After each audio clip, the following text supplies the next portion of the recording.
What's going on, my fellow A-Plusers? Welcome back once again to a brand new episode of A-Plus More Phenomenal, your weekly stop for your Power Rangers, Super Sentai, and Kamen Rider news and reviews right here on our YouTube page. It is I, your More Phenomenal host, back once again as we are set to go ahead and break down for you guys all the hottest news and reviews in regards to Power Rangers this week. Really heading off, I should say, at least at the top of our list that we're going to be focusing on today. In fact, Beast Morphers has in fact concluded. The series finale went ahead and aired today, episode number 20 of the second season. Evox Unleashed wind up dropping for us earlier on today.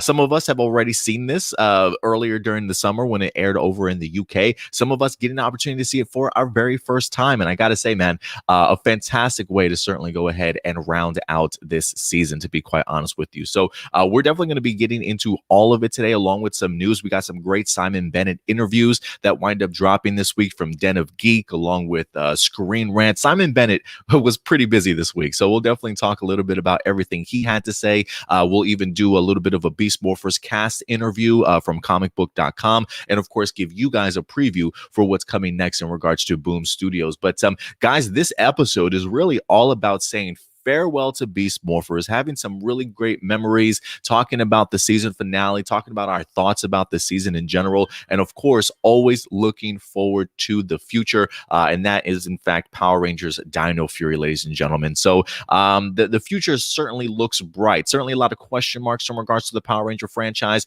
But when it comes to Power Rangers Dino Fury, definitely looking rather bright, ladies and gentlemen. So before we even get into the news, I do want to go ahead and give some quick shout outs to anybody that's actually here today with us in the live chat. We're actually going live on YouTube along with our Facebook page as well, ladies and gentlemen, which is our main hub. Shout out to Isaiah for certainly dropping on in today. We got Fire Drake certainly coming through. Noah Cummings certainly in the house as always.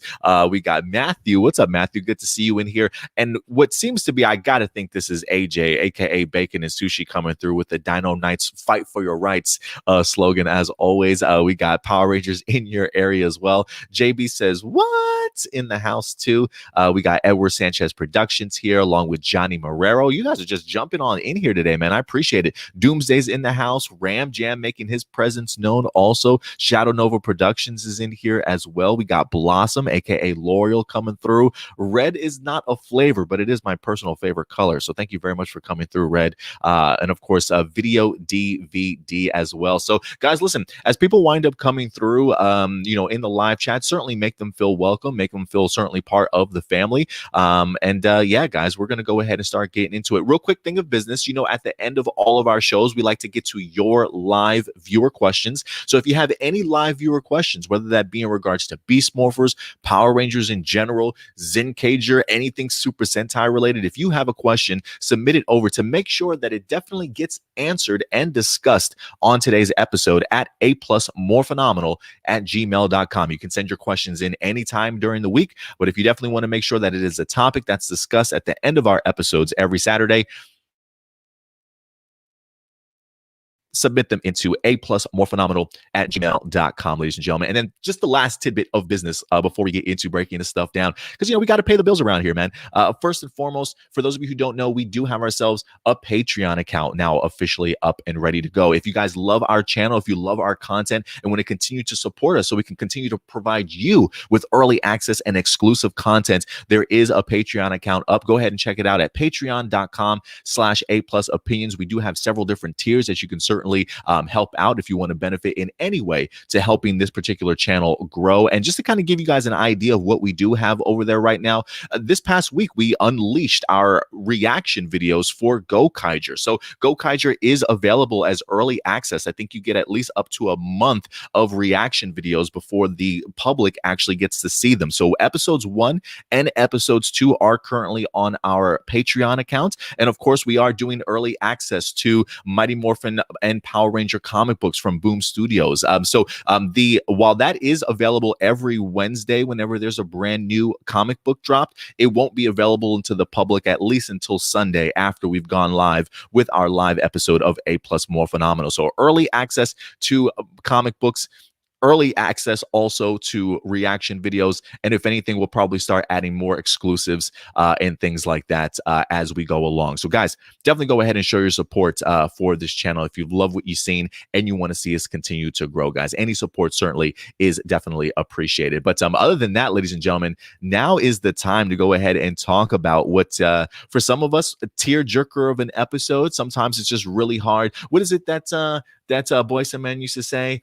Sometimes it's so hard to say goodbye to yesterday. You know what I mean? So today is certainly one of those days where we have to say goodbye and farewell to Power Rangers Beast Morphers. But I'm not going to say goodbye to them alone, ladies and gentlemen. You've seen him on our channel, A Plus More Phenomenal, before, and doing Kamen Rider Saber reviews. You've seen him maybe even dabble in a little bit of Beast Morphers reviews. And so considering the fact that we are wrapping up this season, we definitely want to go ahead and have a co-host with us today, at least for this particular portion of the show here. So ladies and gentlemen, without further ado, my other co-host, Stuart Branscombe. What's going on, Stuart? Good to see you, buddy. Hey, good to see you too. Good to be back here again. Yeah, man, I appreciate having you here. I'm getting the opportunity to discuss some Beast Morphers with you, man. I had a great time last week and things like that. And I think even for the Dino crossover that you wind up jumping on board with us here, man. So let's go ahead and just tackle this episode in general. And guys, I know there is the Beast Morphers no spoilers please logo still up there, even though this is the last episode. I honestly just forgot to take it down for most of them. Like I as you can see, I clearly did it for the main one. But yeah, thinking about going through all the other slides, you'll probably see the Beast Morphers no spoilers please up there, but feel free, I promise, to talk amongst yourselves and talk about this week's episode. But Stuart, let me start off before we even get into the nitty-gritty of this episode. I just want to say thank you very much to just the cast and crew of Power Rangers Beast Morphers for a season that just felt so fresh and unique in its own right. You know, from Jacqueline Sislowski to Abraham to Rory to Jazz to just the whole entire cast and crew, man. I mean, they really went out of their way to go ahead and put together something special. I think the idea of them selecting Beast Morphers, you know, leaving this up to Chip Lynn really to kind of pick out Beast Morphers. I think he had a really great mindset and a storyline to adapt this series from Go Busters, a series in Super Sentai that I was honestly a really big fan of, and I wasn't quite sure how Beast Morphers would certainly hold up, but honestly, Beast Morphers has really just certainly earned its own rights in regards to some of my top favorite seasons of Power Rangers now. I just honestly enjoyed everything that we've gotten so far from not only just the usage of original footage, but just the amazing talent and cast that they've brought along. I mean, I feel like there's more people out there that have talked about the idea of wanting to keep this cast around more than I've seen any other Power Rangers series in a really long time, honestly. This has always just felt like a cast that you want to kind of grow up with and explore and just see their growth as actors and just as characters on the small screen. So for what they were able to do with Beast Morphers, I got to give them big kudos, man, because this was such a fresh season, one that I think I will always look back fondly on because they were just able to do some amazing things in regards to tapping into really creating some great characters, some great storylines, really pulling at the heartstrings with some, I feel like an emotional turning of the page towards like the second half of the season. And along with just some great chemistry and just a great family building. You know, one of the things that I've always loved about Go Busters was sort of that family aspect to the show. And while Beast Morphers didn't necessarily handle things like the Beast Bots as well as I certainly would want to, the introduction of things like parents and building those relationships and having them all sort of interconnected really paid off even in this season finale to continue to show why they're just as much of a family as, say, the Go Busters team was for its Super Sentai counterpart. So I'm really impressed, man. Simon Bennett, Chip Lynn, the writers, the directors that they wind up bringing on board, the cast, amazing stuff this year. So if I had to say anything, Stuart, pleasantly surprised and super pleased with Beast Morphers, man. Definitely up there with one of my favorite seasons for sure. You know, not perfect by any stretch of the imagination. Definitely has its issues, but I gotta say, I think going into this season, we were probably expecting a lot different than what we got. And I was super just pleasantly surprised with what they wind up giving us, honestly. And really, hands down, a fantastic season, if you ask me. But Stuart, overall, when you think about Beast Morphers, before without even getting into this episode, overall, how have you liked this season, and what are your thoughts on it? It's definitely been my favorite season throughout the entire Nickelodeon era of Power Rangers. I say Nickelodeon and not Neo Saban or Hasbro because it's two different eras in the same channel. So just as a whole, it's been my favorite so far. Even though I really like Dino Charge, Dino Supercharge really fell flat for me, and I thought the same pattern was going to happen with Beast Morphers because when Beast Morphers season 2 started, like the first 8 episodes that we got. They weren't all necessarily bad, but none of them really stuck out to me. They all just felt very much like we're just going through the motions here. So I kind of thought it was going to be like that for the rest of season 2. Like, they were going to put effort into the crossover and then maybe the season finale, but that ended up not being the case. It was just like a weird, like complete 180 when the show like came back from its hiatus, and then like all the episodes that we got after that ended up being like one great episode after another. And it was also what was funny. The reason I kind of like season 2 a little more than season 1 is that it felt like they were really trying some new things this season. I agree. And I think especially, it was a weird moment for me originally when I watched it, but like kind of looking back on it, I definitely appreciate them for, kind of experimenting and stuff. When they did that whole musical number, for example, I'm like, wow, this is something I never, would have expected to kind of see in Power Rangers, unless maybe it was like some weird spell like they did on Buffy the Vampire Slayer or something like that. But yeah, I think by the end of it, with this season finale, I ended up being like very satisfied with everything, and not to mention just like kind of thinking, yeah, this might be a season that I come revisit one of these days.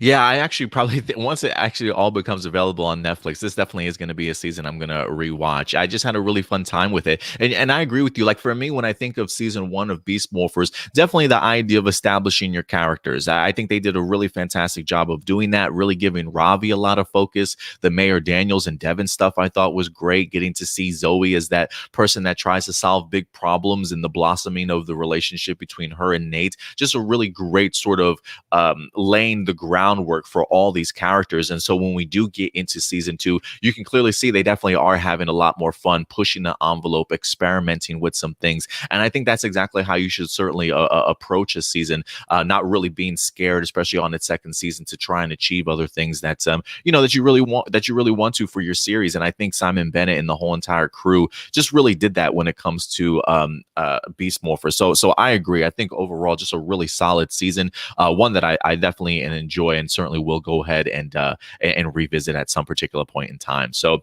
if you had to give this season a grade, a letter grade, Stuart, where would you rank this at? If I'm giving it a letter grade, probably like a B. And the reason I don't go to A is because there were a few spots that kind of felt empty. And I think I'll go a little more into this when I talk about, with the season finale. The parts that really felt empty is that I felt like Blaze and Roxy, and I don't mean like the villain counterparts. I mean like the actual Blaze and Rocky had some cool potential with their character development, especially Blaze. Like I feel like for him, there was definitely a wasted opportunity where they could have really done I forgot his name. Jared, I think that was his name from Jungle Fury. I feel like they really could have done something very similar with his arc, where like even before him being evil, he was still kind of a douchebag, and just kind of him learning not to be a douchebag kind of a thing. But it really felt like at the beginning of season 2, they almost completely ignored his attitude in season 1. So that really felt out of place to me. And I kind of wish they explored that a little more, gave him a little bit of a redemption arc kind of a thing. And then for Roxy too, it was at least like there were some character focused episodes for her, but at the same time, I wouldn't really say any of them were I wouldn't really call any of those episodes an arc, because it just kind of felt like, insert character into these scenarios episodes.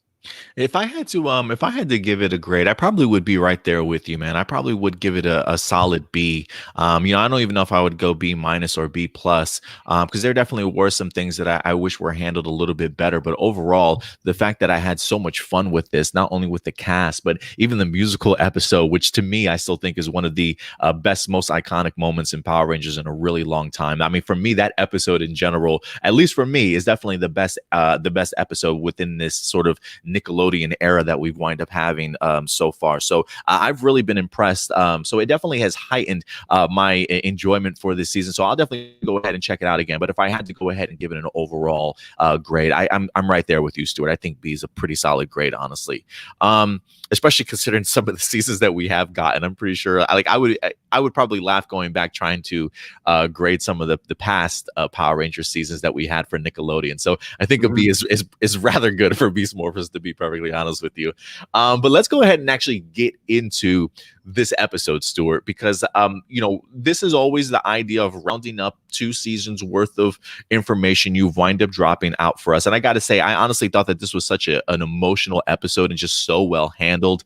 Overall, like the loss of Steel, Nate's reaction to that, I even enjoyed the idea of Zoe sort of being that one to kind of again calm Nate down, like just the subtleties of like grabbing his face and turning it towards her so he can focus and like try and calm him down and stuff. I just thought I continue to really enjoy the Zoe and Nate's stuff here, honestly. But overall, the episode I thought was just great pacing. I thought a great use of original footage, a lot of original footage. I think I maybe even saw definitely one original Megazord shot. I am wondering if there was maybe 2 in this particular scene. I thought the speech by Devin was fantastic. And also, one of the things that really jumped out to me, quick honorable mention for the musical score just for this episode too. I thought the music really helped add to a lot of the emotional punch in this episode.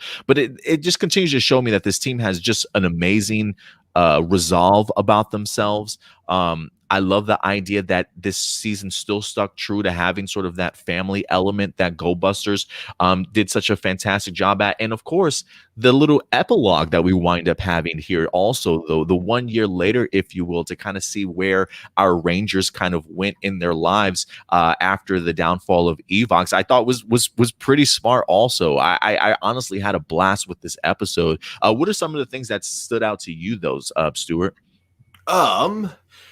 One thing that I really liked, going back to the Devin speech that you brought up, is not only the fact that Devin did such a great job with his acting in that scene, but also I loved the fact that when you kind of look at all the background characters in it, like as he's talking, I like how all of them are totally like good with playing the scene straight, because a lot of times I've noticed, especially in Ninja Steel, this was something that would always bother me, is you would always be able to see at least 1 or 2 extras just like smirking at the whole thing, like they know this is just a weird show for kids. They know like this is all dumb, and so like they just like are just like whatever about it.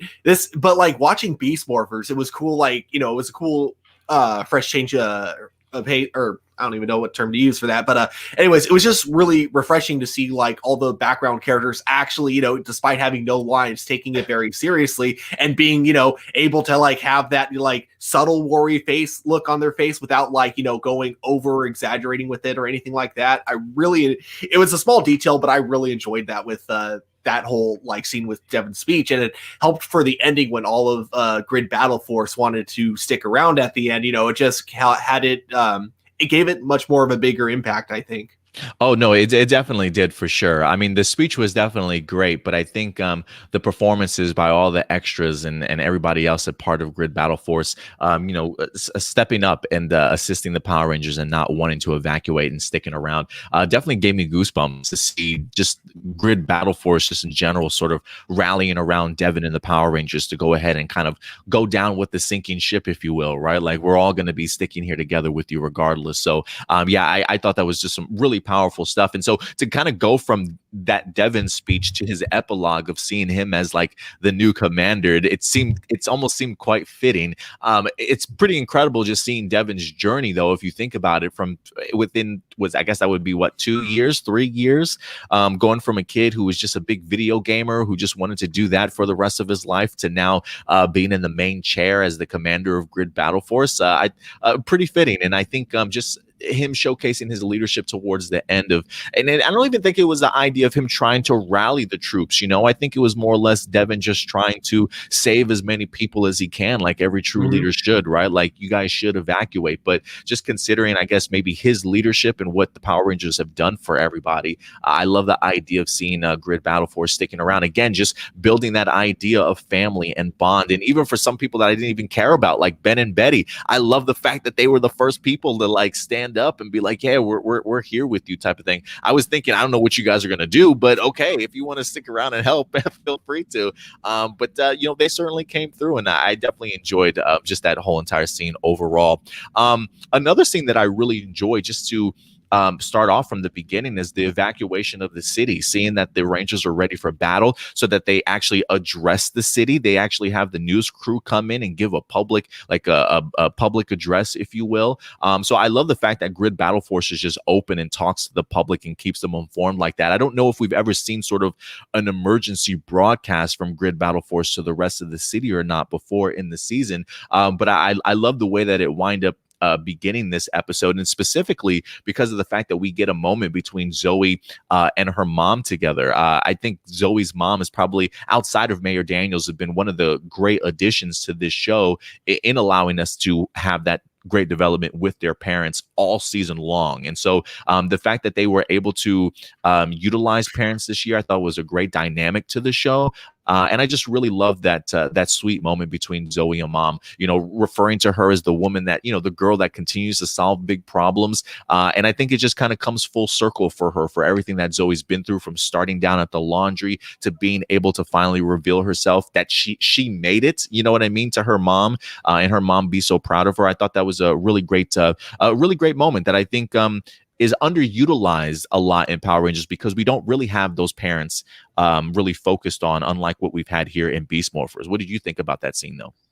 I really liked it, especially because it definitely felt earned, because like Zoe's mom wasn't just like a character that appeared in one episode prior. It was like she had gotten several episodes and then several cameos throughout the entire show. So it really did feel like a perfect way to end the arc between Zoe and her mom.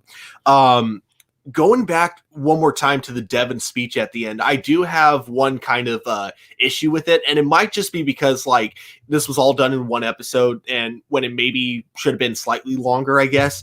But I will say that with the very end result of Devin's speech and everyone wanting to stick around and fight, I do have the nitpick of the fact that we don't really see anything kind of come after that. So the big thing is, when you look at SPD, which had a very similar ending, we at least see the people at SPD, fighting all the bots. I forget what they're called. And I think that's something that they could have easily had at least a couple of scenes with in Beast Morphers. To kind of see how the rest of the Grid Battle Force, like what they're contributing. Yeah, exactly. I think that would have been cool, because you would have only needed a couple of shots here and there for that. Yeah, even just mechanics working on Zords or something. You know what I'm saying? That would have been great. Maybe the Zord gets damaged and one of them teleports something to repair that damage right away or something. Yeah, really really simple things. And then I'll wait till the end, but I also do want to mention something about Ben and Betty later on. But yeah, with the thing about Zoe and her mom, though, that definitely felt very earned. And then the other thing that you were mentioning about Devin becoming the new commander, I actually thought that was the perfect way to wrap up his arc, along with Commander Shaw now being the general, but also being able to take some time out to spend time with her son, and who we all know is going to be her daughter-in-law very soon. very much so, very much so. But yes, we'll definitely go. We definitely will talk about the 1 year later, because I absolutely love just getting to see the focus of some of this particular crew. But I also want to go back and talk a little bit about Steel here this week, because it really came, the emotional heartstrings being pulled really came at Steel, which, you know, you talked about the idea, Stuart, of how you know, Zoe and Zoe's mom, that storyline kind of earned its place in this episode. Well, Steel has earned his place all season long, man. Just not only from the great character voicing, just the great storylines, the great just one-liners. I mean, that Steel has become such a fan favorite character of mine. And here, the true, if you ask me, the true comedic side of this season, to be honest with you. But I feel like he definitely has earned this moment in this episode. It is one of those things, man, I got to be honest, where sometimes things feel a little bit too unbelievable, right? Like the idea of like Steel becoming human. If you had asked me at the beginning of the season, I'm like, there's no way that this is certainly going to happen. But just seeing his development, his urge to want to experience what it's like to be human, to have that musical episode where that's where Steel got that opportunity to experience it at, to see his downfall, but then I guess you can say his resurrection at the end here from the morphing grid.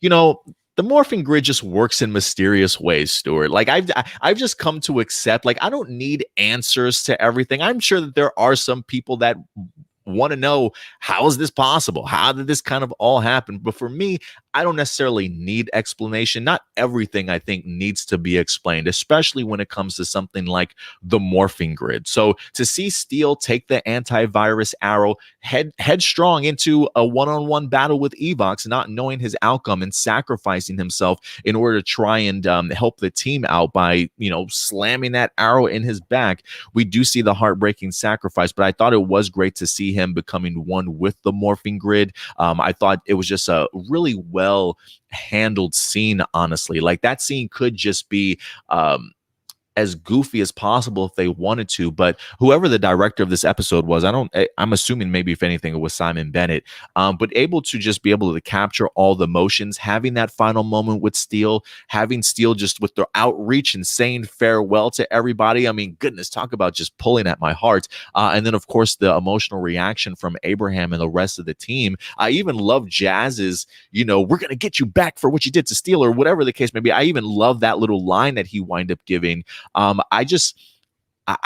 love the full circle of Steel's story here. And again, while for some people maybe it's goofy, of the idea of him just reappearing out of nowhere as a human, no less, I just think that this is the morphing grid having more mysteries about it that even us as Power Ranger fans don't fully understand, considering the fact that I literally watched Devin stand in the middle of this morphing grid and send out a signal to Power Rangers, and freaking Austin St. John returned as Jason to come and help him out in battle. If that can happen, man, anything is certainly possible when it comes to the morphing grid. So I thought it was breathtaking. I honestly love the scene when they leave the Morph X tower and you just see the Morph X like rising in the air. And I think that is, and I feel like that is the one shot that I was referring to in regards to an original Megazord footage, was the idea of the Megazord just standing there while you've got the Morph X, like,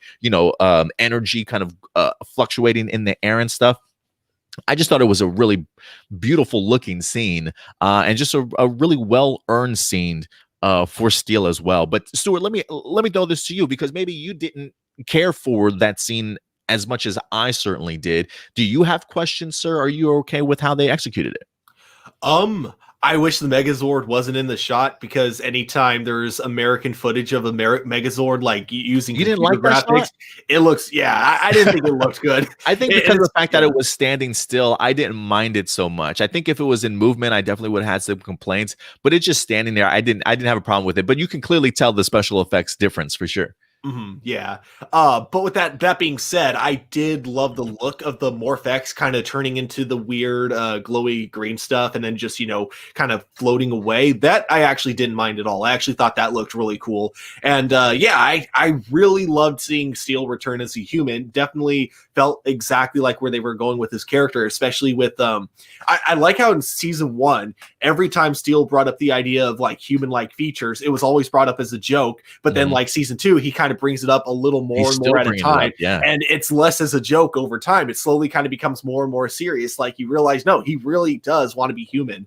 Like my favorite line from season 1 is when he's like saying, yeah, I'm still waiting for my brother to make me that mouth he promised. Then Nate being like, I never said that. And then Steel being like, yeah, you and I need to talk about that. Like that was great. So yeah, him becoming human at the end definitely worked for his character. And in a way, it could kind of be used to explain away that plot hole from Megaforce where Robo Knight just out of nowhere returns with like zero explanation. So yeah, maybe Morphing Grid, right? Yeah, there you go. Man. Morphing Grid just brought him back. That's my assumption. But yeah, I definitely really loved that I feel like for every character in this show, every main character that is, they definitely knew exactly where they wanted those characters to go, like Absolutely. From the very beginning of when they started writing the show, and I think Steel becoming human, I thought like him being part of an action movie, wasn't it? I didn't mind that. I just kind of like thought, oh, okay, I guess that's something he's never brought up before, but okay, I'll accept it though. Because I feel like knowing Steel, he's someone who would take full advantage of being human, and so therefore would put a lot more effort into things that other people in general just wouldn't care as much for. So in the end, it does make sense that he could become like a movie star overnight. Yeah, because we take being human for granted, right? It's great to be human, is according to Steel, man. So he taking full advantage of everything, right? He said, "Get off the couch, man. Get out of your chair. Go experience life. Go do karate." Find a hobby, something. I can't. I'm trying to remember all the lyrics, all the words. But yeah, so I absolutely loved it, man. I agree with you. He definitely earned this storyline, and you're right. You make a good point in the idea of just how focused the writers really have been all season in the development for a lot of these characters. Because by the time you do get to the end of season 2, a lot of their stories are really, really well paid off. For me, I still personally would have liked to have seen a little bit more Devin, even though I got a pretty good significant chunk out of Devin in season 1. I still would have liked to have seen just a little bit more of him, but I was really impressed with what they did with Steel, and I'm not sure exactly who the kid was that they wind up that actually played the human version of Steel, but I certainly enjoyed him. I thought he was a nice little fit in there. Pretty funny to kind of see the mixture of, I don't know if it was a mixture of his voice or still Steel's. I don't know who it was. Like I feel like it was a little more subtle this time around. It wasn't as over the top for Steel, but you could definitely still tell that his voice was there even in human form. And just to kind of go with what you were saying about Steel being an action star, how funny was it that Blaze is his stunt double? Like, I was like, what's Blaze up to, right? We get to see human versions of everybody else. When Blaze comes out of nowhere, puts on a wig, he's like, I got you covered, man. Like, Blaze becomes a stunt double. Okay, I'll take that. I mean, he's got the skills for it, right? Mm-hmm. Yeah, definitely. It just felt weird because, like you said, this was never brought up by Steel. I don't think Steel ever mentioned, I want to be a stunt double. So, like, I want to be an actor or a movie star one day. I didn't even know it was something Blaze wanted to do and becoming a stunt double. I had no idea that was part of his dream, if you will, but who knows? But in regards to the whole Steel stuff, the emotion was certainly there. Abraham continued to impress. I love how Zoe did his best to certainly comfort him, and I just thought the emotional storytelling, especially for just the second half of this season, Stuart, I think the emotional storytelling has really been kicked up a notch, honestly, to really help wrap up this season. Like, you talked about the I don't know if you brought this up, but one of the things I wanted to bring up was maybe, I don't want to say the lack of action, because there certainly was action in here, right? Original footage. We got to see the Power Rangers face off against some of their former villains, if you will, briefly before Steel runs off. We wind up getting sort of the short Megazord battle at the end. It felt like I don't want to say they sacrificed action for storytelling, but you can definitely tell that the storytelling aspect, I felt, was very much more at the forefront of this episode than just throwing everything in this episode, Yeah, what I think personally might have happened, because this happens from all the behind the scenes stuff I've seen for Power Rangers, this seems to happen a lot. I feel like they probably had longer action scenes that were filmed, but they had to cut them really short in order to, focus more on the story, which I'm glad, by the way. There are times where it sucks when you have to make those sacrifices because, I've seen like Instagram photos by the guy that plays Blaze and him like mentioning a fight between him and Abraham that got cut because they had a little more story focus. And it's like, on the one hand, they were kind of upset because they put a lot of effort into that fight choreography and it was really good. But on the other hand, it was like one of those things where they totally understood, because again, it is cool when a story that is meant to, you know, or a show that's meant to specifically sell toys to kids, they're willing to sacrifice that for story, which I thought was really cool, and you don't get to see as often in other kids shows. So yeah, that was something that I totally agree with you with, that I really enjoyed. Yeah, I definitely enjoyed it. It certainly wasn't a complaint on my side for sure. I do like the idea that they utilized more story than action. Like, if anything, though, like I wouldn't have mind seeing maybe a little bit of a longer Megazord battle, because I really enjoyed it, especially for Go Busters. I thought that the Messiah Megazord, if you will, or Mecha at the end that we get to see here in Beast Morphers, really terrifying Zord, if you ask me. So to see what Evox actually turned himself into, or Venjix, what he actually turned himself into, pretty terrifying stuff. So I really would have loved to have seen more battle damaged Zord fighting. You know, I think Go Busters really handled sort of that climactic battle really well. I mean, talk about seeing our Super Sentai team in extreme danger, battle damaged suits and everything, you know, wires hanging out of the cockpit and stuff. So, you know, little things like that. Like, I wish that they utilized a little bit more in the final battle here for the Megazord. But I appreciated the team's quick thinking. And I feel like that's one of the things that I continue to love about this squad, them being able to implement and coming up with some really well thought out plans, and being able to go ahead and take down Evox. So a quick Megazord battle, but a successful one, to say the least, and still a rather emotional one. So I was pleased overall with the with this episode. But you know, a little bit more action would have been great. But again, it's not a complaint, because I love how they rounded off everybody's storylines here. And oh, go ahead, Stuart. Sorry, I got to give like a quick honorable mention to that scene before I forget. When the actual thing that Venjix morphed into like started kind of morphing like in his face, I noticed that the sound effects sounded very similar to the Transformers transforming sound effect, and I'm wondering if that was done on purpose. Now that Hasbro like owns the licensing to, or you know, that now that it's all owned by Hasbro, I'm wondering if that was done on purpose. Possibly, man. Possibly. I didn't even catch that, but you never know. They're like, you know, we still got that soundtrack from Transformers. Let's just throw that in this episode too. But let's go ahead and talk a little bit about the epilogue here, right? The Rangers have in fact succeeded. 1 year later is what they wind up jumping us to. And one of my favorites is honestly Ravi painting with his mom. I thought that was so brilliant. You brought that up a little bit, you know, him clearly trying to paint Roxy. I'm assuming maybe they're doing another anniversary or just hanging out or whatever the case may be. But it's not just Ravi painting, but it's also the former commander, if you will. So I love the fact of seeing just his mom again continuing to embrace a hobby that he loves, and also trying to learn herself. Also, again, the power of having parents on this show, I think, just does a really good job of adding great family dynamic, honestly. Yeah, I fully agree. So I guess like, yeah, my biggest kind of question with the 1 year later epilogue is, were Roxy and Blaze not invited to Steel's birthday? Because it kind of seemed they weren't there. Yeah, no, they weren't there at the end. I mean, look, they haven't been around half the season, man. So you know what? As far as I'm concerned, they're really not part of this team no more. Like, fair enough. they barely make their presence known. Although it was nice to see, you know, Liana Ramirez in here as Roxy, briefly kind of helping escort people out as they're evacuating. Again, we talked a little bit about you know, Blaze is the Steel stunt double, which was hilarious to me.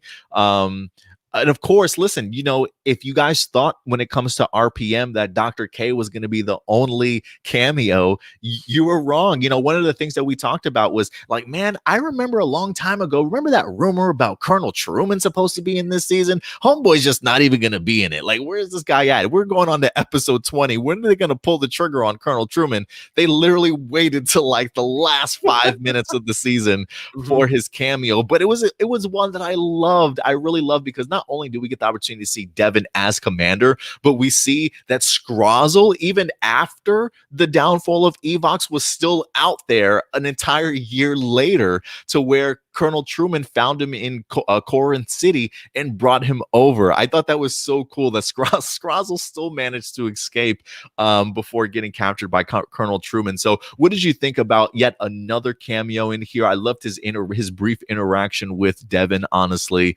I thought it was great for them to drop this last nugget on us at the last minute. What did you think about Colonel Truman's return?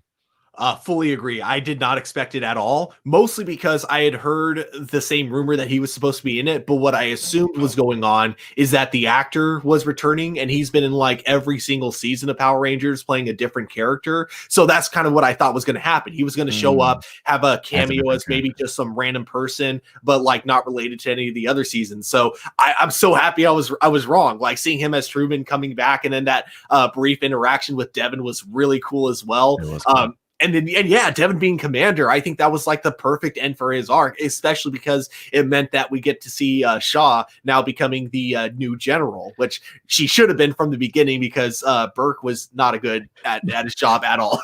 Yeah, they let him go. They're like, that guy's way too absent-minded. Like, hey, we need a new general. What do you think, Shaw? Let's get you in here. And for look, I also want to shout out diversity when it comes to Power Rangers: a black colonel, a black general, and a black commander. Thank you. I'll take that very much. I'm so glad. I'm so glad of them being at the height of power at Grid Battle Force over there. But yeah, man, and I love the shot and just the reveal of Colonel Truman too, because the first shot you see is just Scrozzle's big old face as Ben and Betty are walking him down, and as the camera pans out a little bit, then you start seeing Colonel Truman like pop up out of the side. I was like, oh, he is in this season. I just thought it was so beautifully executed, and just a really great sort of last minute nugget. Also, oh, you know what? Before, also real quick, honorable mention, Stuart, I want to go back to this. The plan that Devin wind up coming up with, since we're talking about past Power Ranger seasons real quick, the utilization of past Power Ranger weapons against Evox, realizing that their weapons are now nullified by Evox's power because of the fact that he was able to tap into their grid and all their information. But the one thing he wasn't able to tap in was the vault. So I thought it was cool for them to go ahead and bring back some of the older Power Ranger season weapons to utilize against our enemies. Yeah, I thought that was awesome. And what's funny is that the first time I watched this episode and I heard Devin, because the first weapon we get a shout out to was the Ninja Steel Blaster. First time I heard Devin say that, I actually thought for a brief moment in my head, wait, was that a weird continuity mistake? Like, did someone put Ninja Steel by accident in the script and no one corrected them? And then when it shows off the other weapons, I'm like, oh, okay, I see what they're doing now. That's pretty awesome. Like, oh, somebody wrote something wrong in the script, guys. Wrong line. Yeah, but yeah, I thought that was a really clever way to try to take him down, I should say, because it doesn't work, but it was still clever. I agree. I think so too. And that's why I mentioned the idea. I appreciate just the brains of our Power Ranger team to kind of come up with some of these plans. The idea of utilizing different weapons, the idea of realizing that human DNA clearly is one of Evox's sort of weaknesses, and utilizing that with the Morph X and stuff. So I found that pretty interesting. Considering the fact though that Nate is supposed to be a genius, I was kind of hoping Homeboy would have picked up on that maybe a little bit sooner instead of 40 episodes later, but it's okay. It's more than fine. And also another one for the 1 year later, Zoe and Nate working on brand new sources of energy, if you will, wind and solar.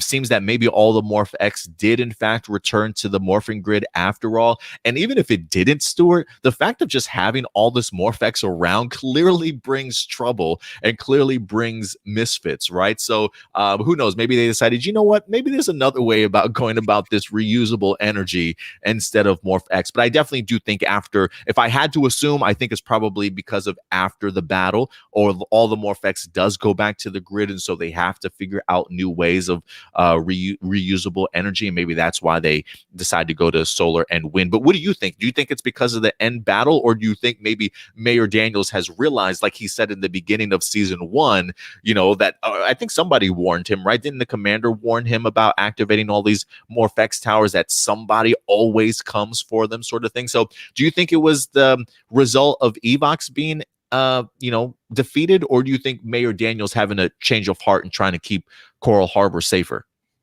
Maybe a little bit of both. Both. I think it also might have been Grid Battle for itself deciding that this probably isn't a good idea. Because I think regardless, having something that connects directly to the morphing grid like this and making it available for the public is dangerous for two reasons. One, the obvious one, which is that it attracts villains like Mayor Daniels brought up in the very first episode.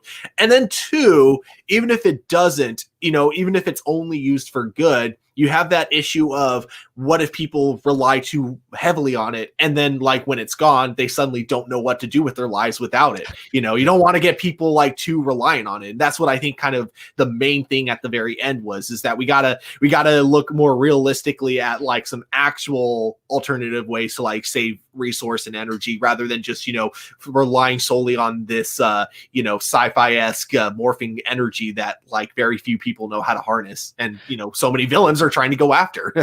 Yeah, for real. So shout out to the showrunners for pushing that environmental cause there, man, in regards to some solar and wind energy. And it's going to be fun to kind of see what Zoe and Nate come up with. I really do hope that we get ourselves a Dino Fury and Beast Morphers crossover team up just to kind of see what this team has been up to since then. Who knows? Maybe Ravi and Roxy will have been engaged. Maybe who knows? Maybe Nate and Zoe will be on a honeymoon together. Who certainly knows when they get pulled into into everything. But yeah, just ending off the episode, celebrating Steel's birthday, I thought was great.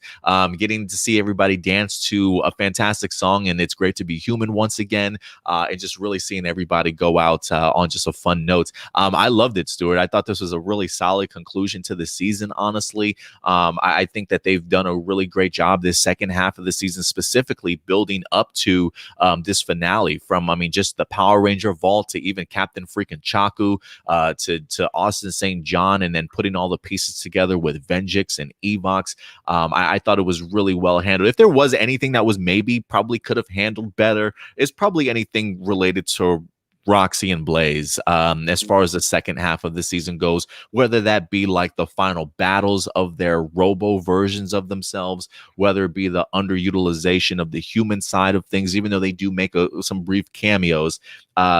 I definitely would have liked to have seen a little bit more of that. But overall, I think that Beast Morphers truly handled itself well to go ahead and wrap up this season spectacularly. So again, definitely grading this season of Beast, Stewart. But before we go ahead and wrap this up, man, do you have any final thoughts about Beast Morphers or this episode in general? Yes, I'm actually really glad I took notes. So two last things. Go for it. One of them is with Ben and Betty is the one other thing that I wish was handled slightly differently, because I really did like their characters. I loved the concept behind their characters too, like the idea of them being like very similar to Boom in a way, but like also having that element of wanting to impress their dad, who's like the general of the whole thing. With that being said, though, I do wish we had less episodes with them just kind of being the comedic relief, and more episodes where they didn't even really have much of an appearance, but instead we would also, but in exchange for that, we would get more episodes focused on them, like a couple, like 1 or 2 or 3, even 3 episodes where it would just be like mostly Ben and Betty focused episodes where we could see them develop, and we can get more moments like what we saw in the previous one where it's like them attempting to stop Evox, but of course, that doesn't go in their favor. Like I would have liked to see more of that, like as focused episodes, and then less of their just comedic shtick throughout like all of season 1 and the first half of season 2. I feel like that's bold, Stuart, because I feel like most people are like less Ben and Betty, but you want less comedy and more focused episode. No, keep the comedy. Keep the comedy. Okay. Keep the comedy. I'm saying less of them spread thin, more of them, so like the same amount of screen time overall, just, when they are on screen, it's like more focused episodes. And, I keep comparing this to SPD just because the season finales are so similar, but yeah, exactly how they handled Boom and SPD was like perfect because of that. Because we had like episodes where we had like 2 Boom focused episodes, and I feel like his comedic timing in SPD overall, like they had it, but it wasn't like interrupting serious moments, and it wasn't like just kind of in there because they felt like they had to. So I kind of wish they did that with Ben and Betty, and I think overall if they did that, more people would have loved their characters a lot more at the very end of the series. But as it stands, I still like their characters. I just feel like they could have been definitely handled a lot better in that. Okay. And then And then last thing I gotta say, I can't believe it that they never made this joke. So you got Steel, super arrogant and full of himself. I wish we had at least one scene where he was trying to learn ninjutsu, and then like Nate goes, "What are you doing?" And then he goes, "I'm learning ninjutsu so I can be a ninja Steel." Oh no, Stuart.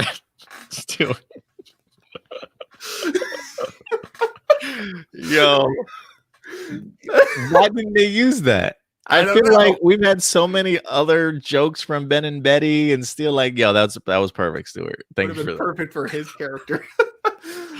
Oh my god, maybe they just didn't want to make reference to Ninja Steel. Or they're like, we remember how that season happened. Let's not remind people. Let's not remind them. But no, that was great, man. No, Stuart, just no. Yeah, see, I was like immediately when you started talking about Ben and Betty and just the steel jokes, man, I knew it, Stuart. But that was hilarious, though. That was hilarious, bro. That was hilarious. But listen, ladies and gentlemen, at the end of the day, these are just simply our A+ opinions. We definitely want to go ahead and know yours. So definitely go ahead and let us know your thoughts in the live chat or the comment section box below. And I know you guys are blowing up the comment section right now, giving your thoughts on this episode. So we'll try and get to as many as we can, but we definitely do have more topics to talk about today. But listen, we knew that this was going to be a long episode just because of the fact that we wanted to pay our farewells and things like that to Beast Morphers and talk a little bit about the cast and crew, because the future is upon us, guys. The future is upon us. So let's go ahead and get into this. Speaking of which, Dino Knights over here says, looking forward to Dino Fury. I'm really glad that you certainly are. I think I lost a bunch of these comments though, guys. I think I hate how this works when it comes to StreamYard. It literally deletes a bunch of stuff if you don't get to it quick enough, unfortunately. Let's see here.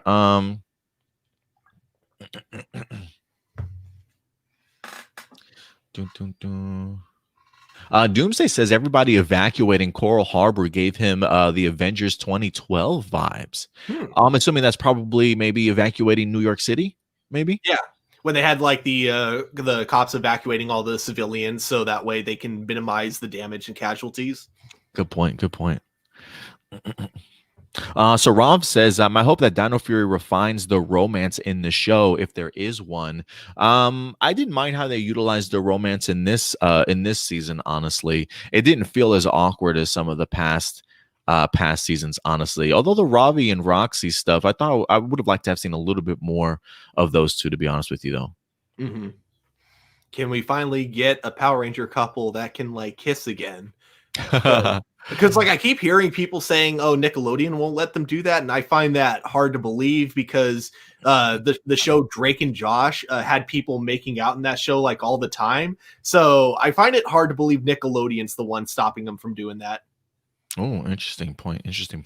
We got Isaiah here. He says, what was your favorite moment in Power Rangers Beast Morphers, and how did you like the last episode of Beast Morphers? So many great moments, man. For me right now, it's definitely the musical episode. I'm still a huge fan of the Halloween special with Zoe as the Viking. That still for me is one of my favorites. The season finale for season 1 was pretty good too. Like I love seeing Devin going into the subdimension to go ahead and rescue his father on that mission. I thought that was pretty neat. Also, seeing Abraham become the Gold Ranger in the 8th episode, I thought that was pretty neat. In the birth of Steel. So yeah, it's a ton of really great moments. But if I had to guess, I think my top for me is still the musical moment. But what about you, Stuart? Do you have any favorite moments from Beast Morphers? Man. It's so many, I feel like. Yeah, I feel like it's kind of tied between a few things. I guess, you know what? I'll go with the very first fight scene in the show between Blaze and Devin. I actually really liked because that was like a moment that really kind of showed me that this was a show that they're actually really not only taking their time with, but they seem to really be putting a lot of effort into, even simple fight. That fight scene in the Grid Battle Force, that when they were just as they morphed type of thing for the first time.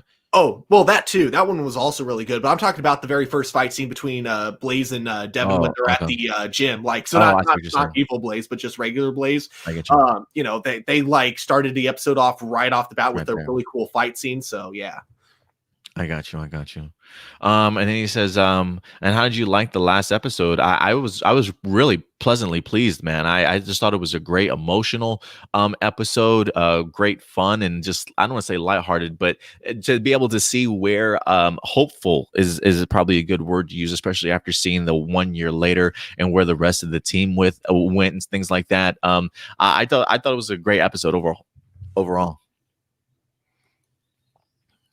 Let's see. We got Usai. What's up, Usai's in the house? He says, "What's good, Adam? Man, this season felt like an anniversary one. I think it's dope that Hasbro allowed the creators to really embrace past Rangers seasons and even give random series shout outs like Lightspeed Rescue.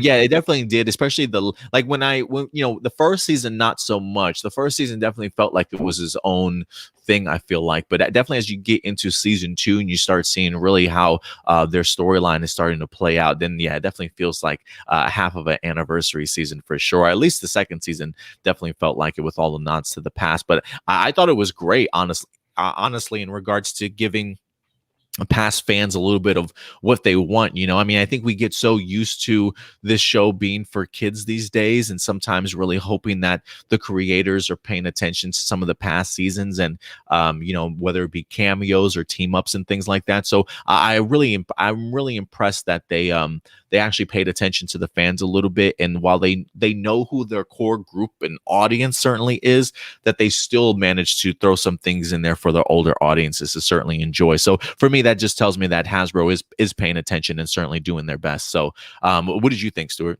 No, I fully agree.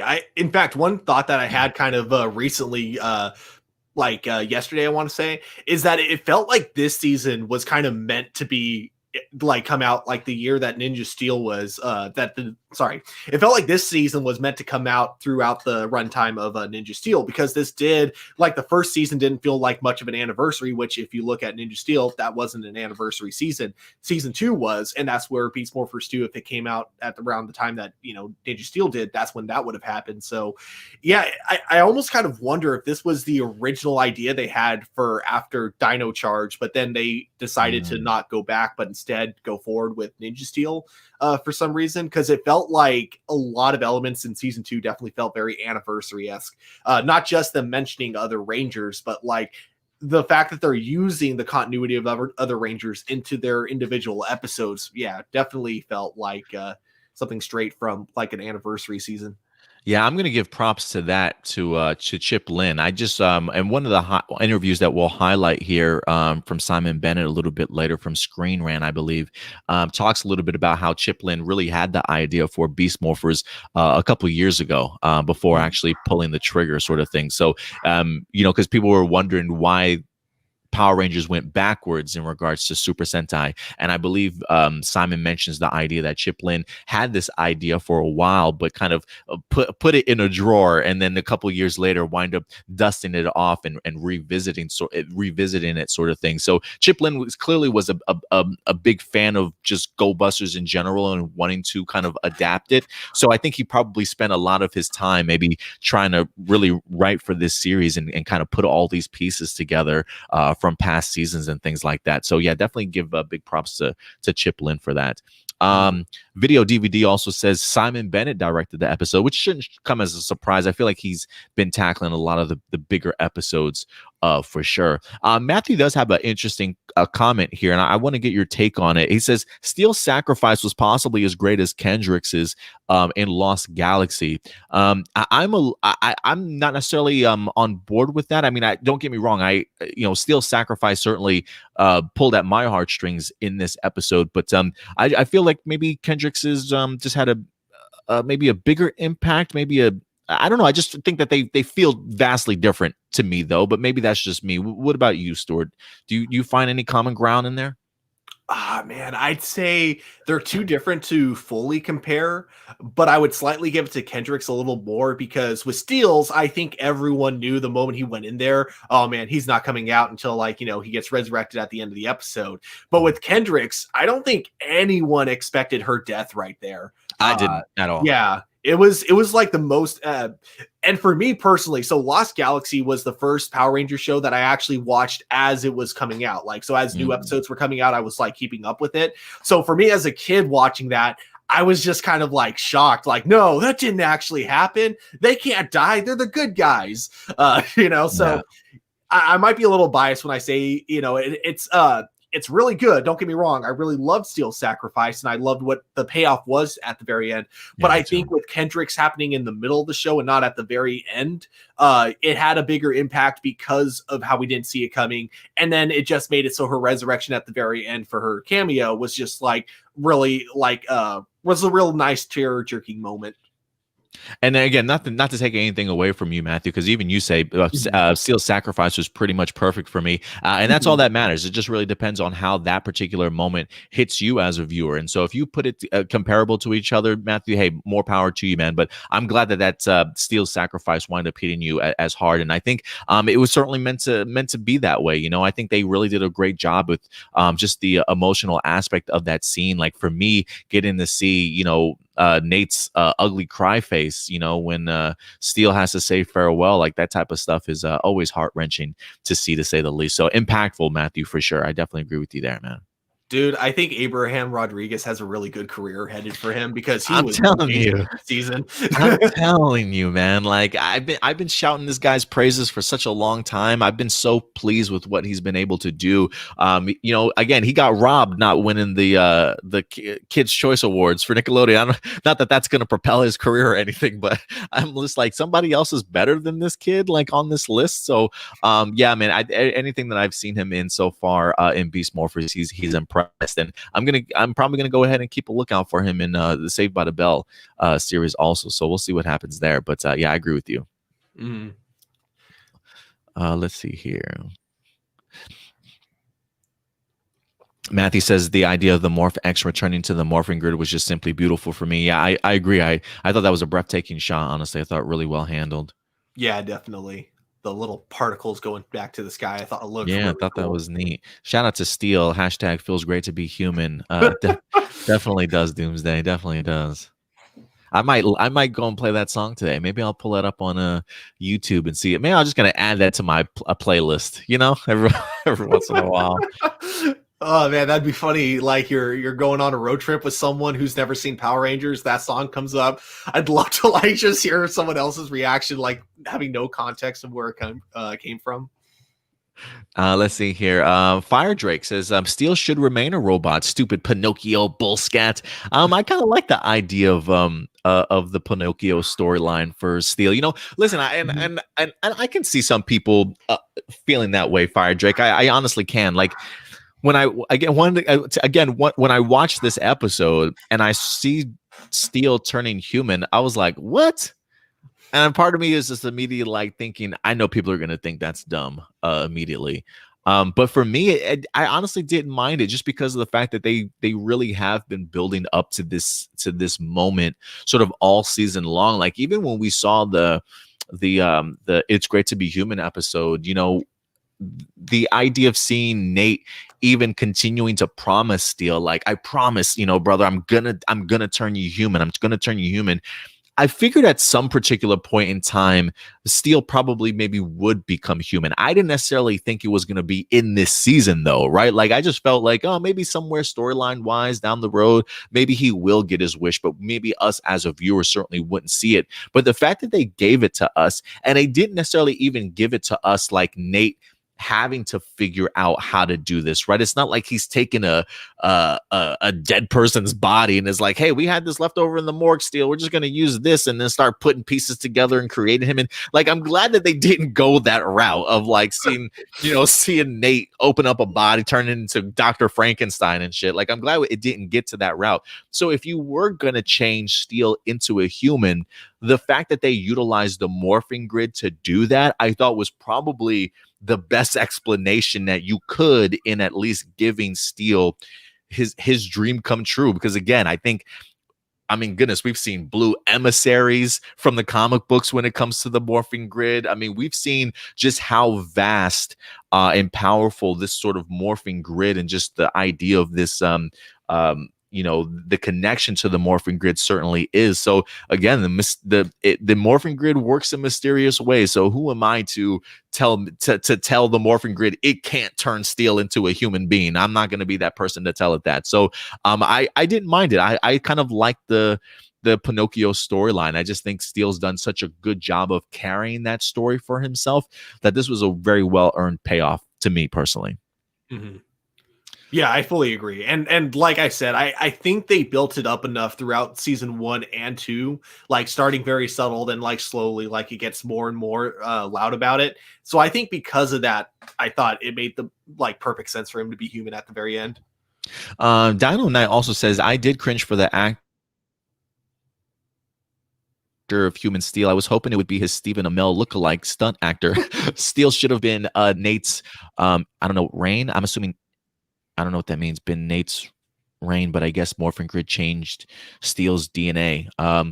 Yeah, I'm assuming. I'm assuming if anything, it probably took out. It probably added more human DNA, if anything. The suit actor. Well, I guess you wanted to keep him around his age, but I think what he's saying is because of the fact that Steel looks like, even though he's been acting like a kid, his body's been that of like an adult. So maybe the idea of him actually being the suit actor when he turned human, right? Like, heck, maybe Nate wind up having an older brother and had no idea this whole entire time. But yeah, so I kind of get what you're saying there for sure. But I didn't mind the idea of it being a kid. Mm-hmm. Yeah, I didn't mind it either. Like, I definitely get where you're coming from. It would have been cool to give a nice shout out to the actual suit actor, but I also didn't mind the way they handled it overall. He does say, he says, did they have to make Human Steel's have his voice dubbed in ADR? You can clearly tell the stunt actor switches place with Human Steel when taking off the helmet. Yeah, I definitely would have liked to have seen it. And he also Matthew also says Sam Jelly plays Human Steel. So thank you for that. Good job, Sam. I'll say this about that. I do kind of agree because I actually think especially for the episode where Nate and Steel like switch bodies, I think that episode would have been a lot funnier if they didn't like dub each other's voice. If we actually had like Nate or if we actually had Nate's voice, but him still trying to act like Steel, I think that could have potentially been funnier. And then same with at the very end when we see this young looking kid, still kind of talking like Steel, like that would have been hilarious to me. Yeah, that would have been pretty hilarious, honestly. We got Doomsday here. He says, it's so hard to believe that Power Rangers Beast Morphers has officially come to an end. I agree with you, man. It's definitely hard. I'm going to miss this cast. I really am. I believe the Morphing Network on their Facebook page, I believe if you are interested in keeping up with some of the cast, I believe they have Jazz Badawalia, who played Ravi. I think they had a interview with him recently, and I think they have one lined up with Rory as well. So you can definitely go ahead and follow along with that interview. Again, that's the Morphing Network. Yeah, it's going to be sad to see it go, man. But a great season overall. I think the cast was phenomenal. Mm-hmm. Oh, random question I got for you. So sure. very, very end of the episode when they're kind of like dancing right before it goes to the credits. Did you get the feeling that was just kind of like the actors having fun and then just like the camera crew filming them? Because that's kind of the vibe I got. It felt like less about coordination, more of just, you know what, you guys just have fun. Pretend like you're still in character and we're just going to film you guys. Yeah, I feel like somebody in the background just hit the play button on Steele's music on his soundtrack, and then all of a sudden everybody just started dancing and they were just filming each other, honestly. The Christina Ho with the hip thrust I thought was pretty great. You had Zoe with the wave thing going. It's so funny seeing Jazz try and dance, attempting to try and dance, I should say. I feel like Devin might have some moves there. I feel like subtly, he might have some moves. I saw him pull off a couple things in there also. But yeah, I love just seeing them all dancing and have a blast, honestly. Mm-hmm. Yusai also says Devin was a very good leader for this, but I truly believe they could have given him more episodes based on his capabilities of what it meant to be leader. Like we were hit over the head about his love for video games so many times. I could see an episode that really bridged the gap of how leading the team is exactly like some of his favorite games. That probably actually would have been a really good episode, Yusai. I honestly would not have minded that. You know, one of the complaints that I did have was while we did get a great season 1 that was focused on Devin for the most part, we got some good episodes out of him. You know, after that momentum, I would have liked to have seen that carry on into season 2. So maybe an episode like that would have been perfect for season 2. But yeah, I wouldn't have minded that, Stuart. What about you? How did you feel about how they've handled Devin this season? Honestly, I feel like they kind of handled him. I mean, yeah, I definitely would have liked to see that as an episode, but I also am not like sad that we didn't get it, if that makes sense. Yeah, no, I get you. Yeah. So yeah, I think personally, like they handled Devin really well this whole season. Or I guess technically for counting them as individual seasons. Season 2, I do agree with you. He definitely had a lot less screen time. But at the same time, I do think everything that we got with him in season 1 was great. Yeah, I definitely agree with you there, man, for sure. Let's see here. Dino Knight Steven says, so cool seeing Commander Truman from RPM back. I believe he did a reference to Scott a little bit. I didn't catch the Scott reference, but maybe I'm missing something there. We'll see. I'll have to go back and check it out. Zay says Beast was the worst Power Rangers series. Well, Zay, I'm kind of curious to know what your favorite Power Rangers series certainly is, and what was your worst Power Rangers series prior to Beast Morphers? Because I'm kind of curious to know like where you're sticking Beast Morphers at. Like what other series are sort of around that area that you're kind of putting it in there? I would kind of like to know why you feel that way. Let's see here. Tony Robinson says that he thinks that a Dino Fury villain will break Scrozzle out. It's a possibility, man. It's a possibility. I'll keep my fingers crossed. I still think he'd be like the perfect villain for Dino Fury and Beast Morphers to have like a team up episode with. I totally agree. Let's keep him around just for that. Honestly, Power Rangers in your area does correct me. Says that General Shaw is Polynesian. I believe she's full Kiwi, is what he says. So hey, you know what? I will still stick by my comment. Full diversity at the top of the mountain when it comes to Grid Battle Force. So I'm good. Yusai says, however, I love Ravi and his mom's ending. That could have stayed the same, as they could have played with that idea that maybe his mom was grooming him to take over. It's dope seeing her accept Ravi's talent. Yeah, accept his talent. Yeah, that's the one thing that I'm really glad that they worked around, right? The idea of, Commander Shaw being very stuck to the rules to start off this season, but to eventually realize that, look, you're my son. I'm gonna love you regardless of what of what you've currently got going on. And so the fact that she puts her son above duty, I think, is really fantastic, and to see her kind of come along. So I thought that was great. Fully agree there. Let's see here.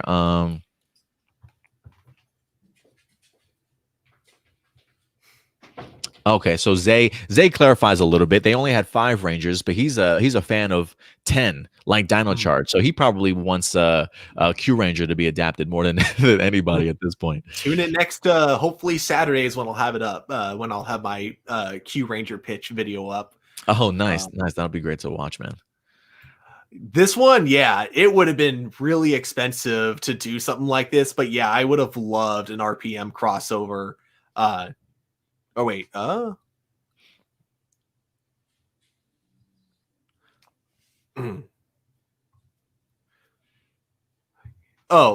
sorry, I misunderstood the question. I only read like the first sentence of it, but yeah, honestly, I honestly wish we got a full RPM crossover instead of the Dino team up, and save the Dino team up for the Dino Fury, even though they didn't plan it until 2 years ago. Yeah, that would have been kind of cool too. But yeah, I do think like if we got a full RPM, because of like how big those actors are, it would have been really hard to pull off. But I do agree that would have been awesome.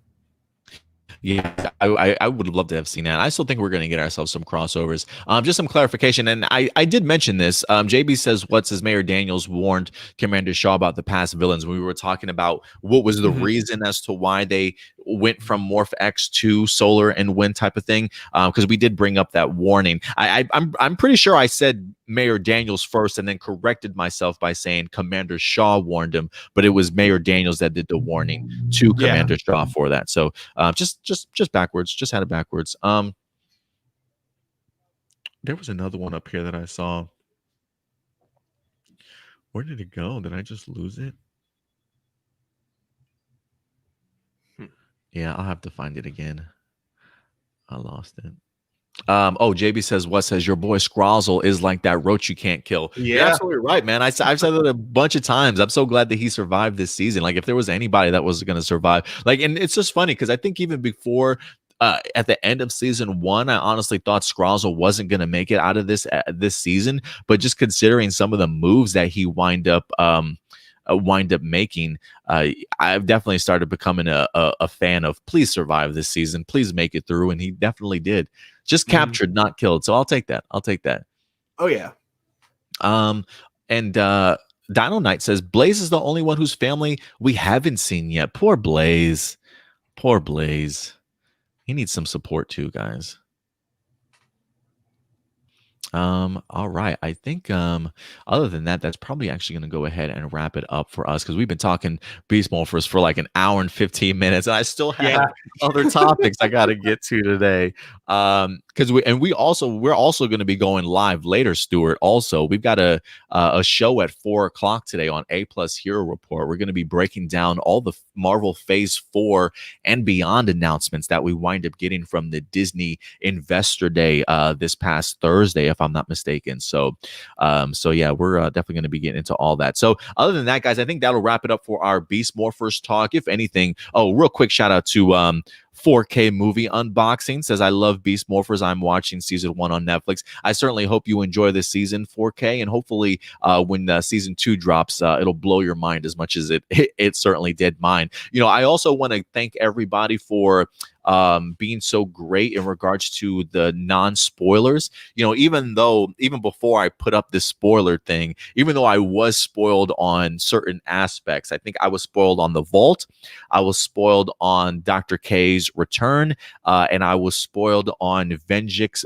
being Evox, which kind of sucks to have that be one of the things that was spoiled for you.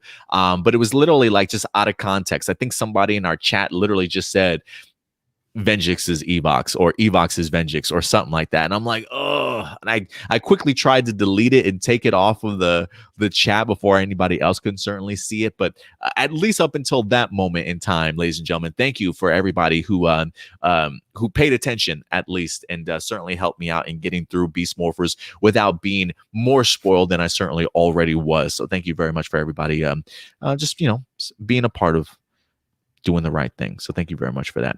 But one last shout out we got to give. Our man Indy just joined us. Hey, what's up, Indy? Appreciate you coming through, man. Appreciate you coming through.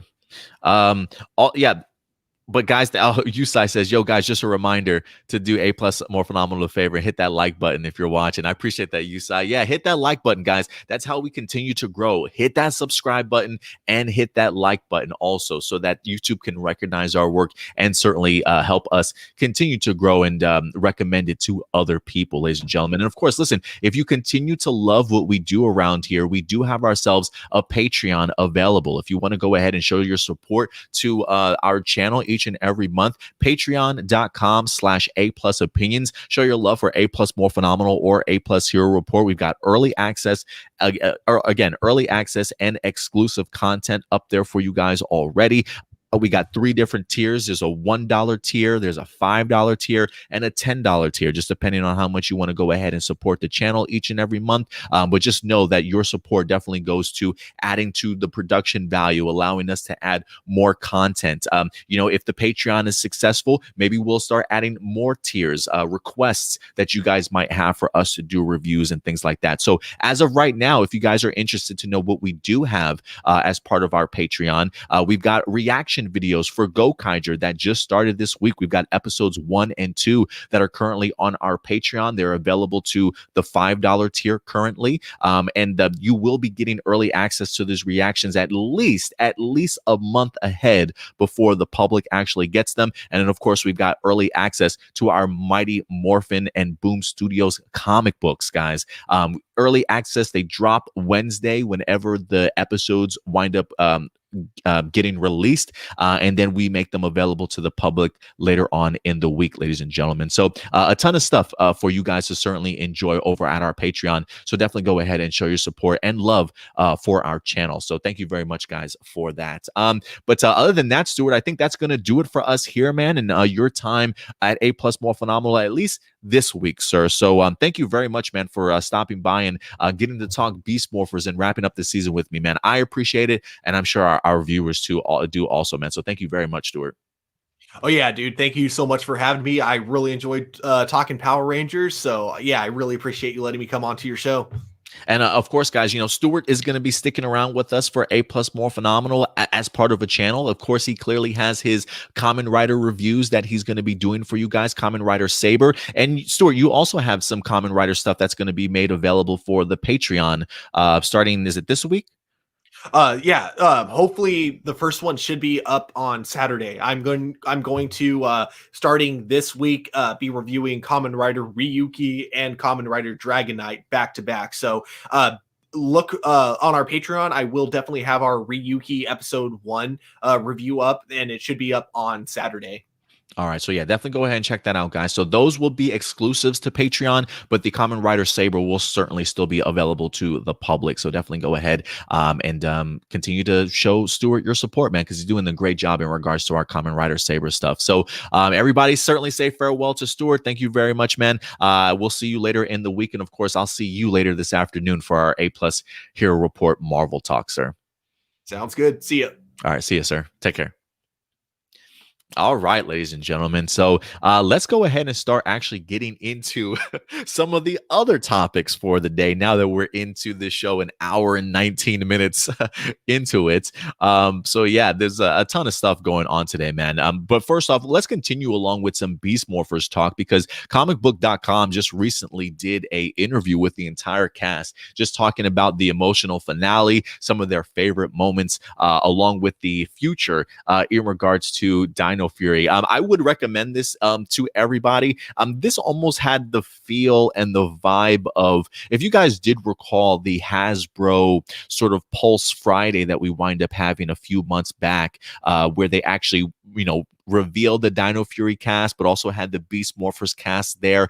They really kind of highlighted some of the similar things that they mentioned from that particular interview in this one also, but just elaborated a little bit more, really talking about some of their favorite moments. I believe like Jacqueline Sislowski brought up the idea that some of her favorite moments was clearly the musical, along with her, the Halloween special of her as a Viking. So I thought that was pretty neat. I'm trying to, let me see if I can go ahead and bring up just the article in general for you guys so we can go ahead and actually just dive into this. Let me see if it allows me to. But yeah, this was from comicbook.com, highlighting just some of the things from that season. So let me see here if they ask. It's not really like a bunch of, they don't really ask too many questions. It almost feels like the way that this interview is set up is that they're kind of just, I don't want to say talking amongst themselves, if you will, but they definitely do get into it. And so I really do love it, talking about how the final day of rapping, how the idea of like how they filmed the season finale, like even before they actually wind up finishing their filming, if that makes sense. Like they filmed the finale, like the three-part episodes, if you will, had the rap party, but then had to come back to work the next day. And they just talk about how awkward it felt a little bit at times to know that the season was technically over, but still having to kind of go back to work, whether it be for reshoots or whatever the case might have been. Let's see here. Rory winds up talking a little bit about some of his favorite episodes. He says when me, Jazz, and Jacqueline are fighting, when they're doing the stick training, the staff training, where they were at Riptide Gym. I thought that was pretty neat also. So that was kind of cool. But yeah, this for me, when it comes to this interview, guys, I think this is just a really great interview just to kind of see the mindset of the crew. And just some of their favorite moments. So if you guys are interested, go ahead and to comicbook.com and check out the Power Ranger. Check out that Power Ranger Beast Morphers interview whenever you guys get the opportunity to. I thought it was pretty impressive, to be honest with you. But other than that, guys, moving on from Beast Morphers, the future is bright. When it comes to Power Rangers, or at least the next season. At least it feels certainly bright because we are, in fact, going to be getting ourselves Dino Fury. Well, Den of Geek recently just had an interview here with Simon Bennett, who seemingly made his rounds this week, talking a little bit about his, wrapping up Beast Morphers, along with looking forward to Dino Fury into the future. So I definitely wanted to highlight just some of these interviews that we wind up having here from Simon Bennett. So let's actually go to our first one. This was the main one that I really enjoyed. The challenges of creating Power Rangers Dino Fury. This is the interview here. I should have had this all set up properly, guys. I'm sorry. For Simon Bennett. This was a pretty big interview, a long interview, so I'm not going to examine all of it, but it does say the current season of Power Rangers isn't done yet, but fans are already looking to the future more so than usual. Why is that? The 28th season of Power Rangers is not an anniversary. The theme of the season is dinosaurs, which is a nice connection to the past, but not one that builds this much anticipation from hardcore fans. The excitement actually comes from behind the scenes. Dino Fury has a new creative producer, Simon Bennett, joining longtime producer Chip Lynn. Fans are eager to see what Bennett will bring to the table and how he may or may not change the formula of the long-running franchise. Not only that, but Bennett is shepherding the show as news of a new live-action movie, non-kid TV show, and animation are on the horizon. Will Dino Fury be a part of this new rebooted universe? So they sat down with Simon Bennett via Zoom to go ahead and talk about this. And one of the questions they asked him was, you've been directing on the show for 4 years now, and you're an executive producer. How long have you taken the lessons you've learned as a director on the show and applied them to the new role as executive producer? And I think this is a question that a lot of fans have certainly been wanting to kind of know since he wind up getting this promotion. And I thought it was really fascinating to kind of see just his mindset and just the idea of what it truly is like to be not only a director, but a showrunner for the show. So I really appreciated just this insight. He says, I think having directed 4 seasons means that I understand how the jigsaw puzzle that is Power Rangers works. When I first came on board as a director, it was mind-bogglingly difficult. All the component pieces, how it all fits together, Japanese footage, second unit, main unit, stunts, action, who does what. Any one scene might be broken into 3 or 4 parts to different people who manage different aspects of their scene, working out how they all fit together and communicating with all the various people who are responsible for all various pieces is a challenge as a director. What I'm doing now as a showrunner, it's the same challenge, but larger, because my purview also encompasses writing the stories and at the other end of the shoot, post-production, visual effects, music, all those elements. I've done this before in other shows, and I'm really having fun enjoying that sort of creative overview. And so he says Power Rangers is so big and complex that it's a machine and that it's never dull. So I think that's pretty fascinating, to be honest with you. I don't want to say that. I think sometimes we think that maybe directing or being a showrunner can be just as simple as it comes, right? Easy as pie type of thing. Clearly not. You know, there clearly are some hurdles that just being a director, I mean, did you hear him? Just being a main director for one episode entails, not even the idea of having to be a showrunner on top of all that. So just imagine, guys, all those new directors that are being announced for Dino Fury that maybe have never worked when it comes to Power Rangers. That's what they're in store for. That's what they're in store for. So, you know, I think we have to certainly take that into account whenever we watch these particular episodes, because there's a lot more that goes on behind the scenes than just writing and certainly directing these episodes. So it definitely feels as though it was a huge plate on Simon Bennett's plate on his hands. But one of the things is that he says, so I've done a bit of directing on Dino Fury as well, which keeps my hands in. It's incredibly busy and a lot of fun, because at the heart of Power Rangers, there's a kind of joy because the material is light, it's silly, it's fun, and it's exciting. So it brings out the inner child in everyone working on it, which is one of the things that makes it such a pleasure to work on. So I'm really glad to see that that's one of Simon Bennett's joys of working with Power Rangers here, that it keeps you young. It certainly keeps you young, stressed, but it keeps you young, it feels like. So I thought that was pretty neat. Let's see here.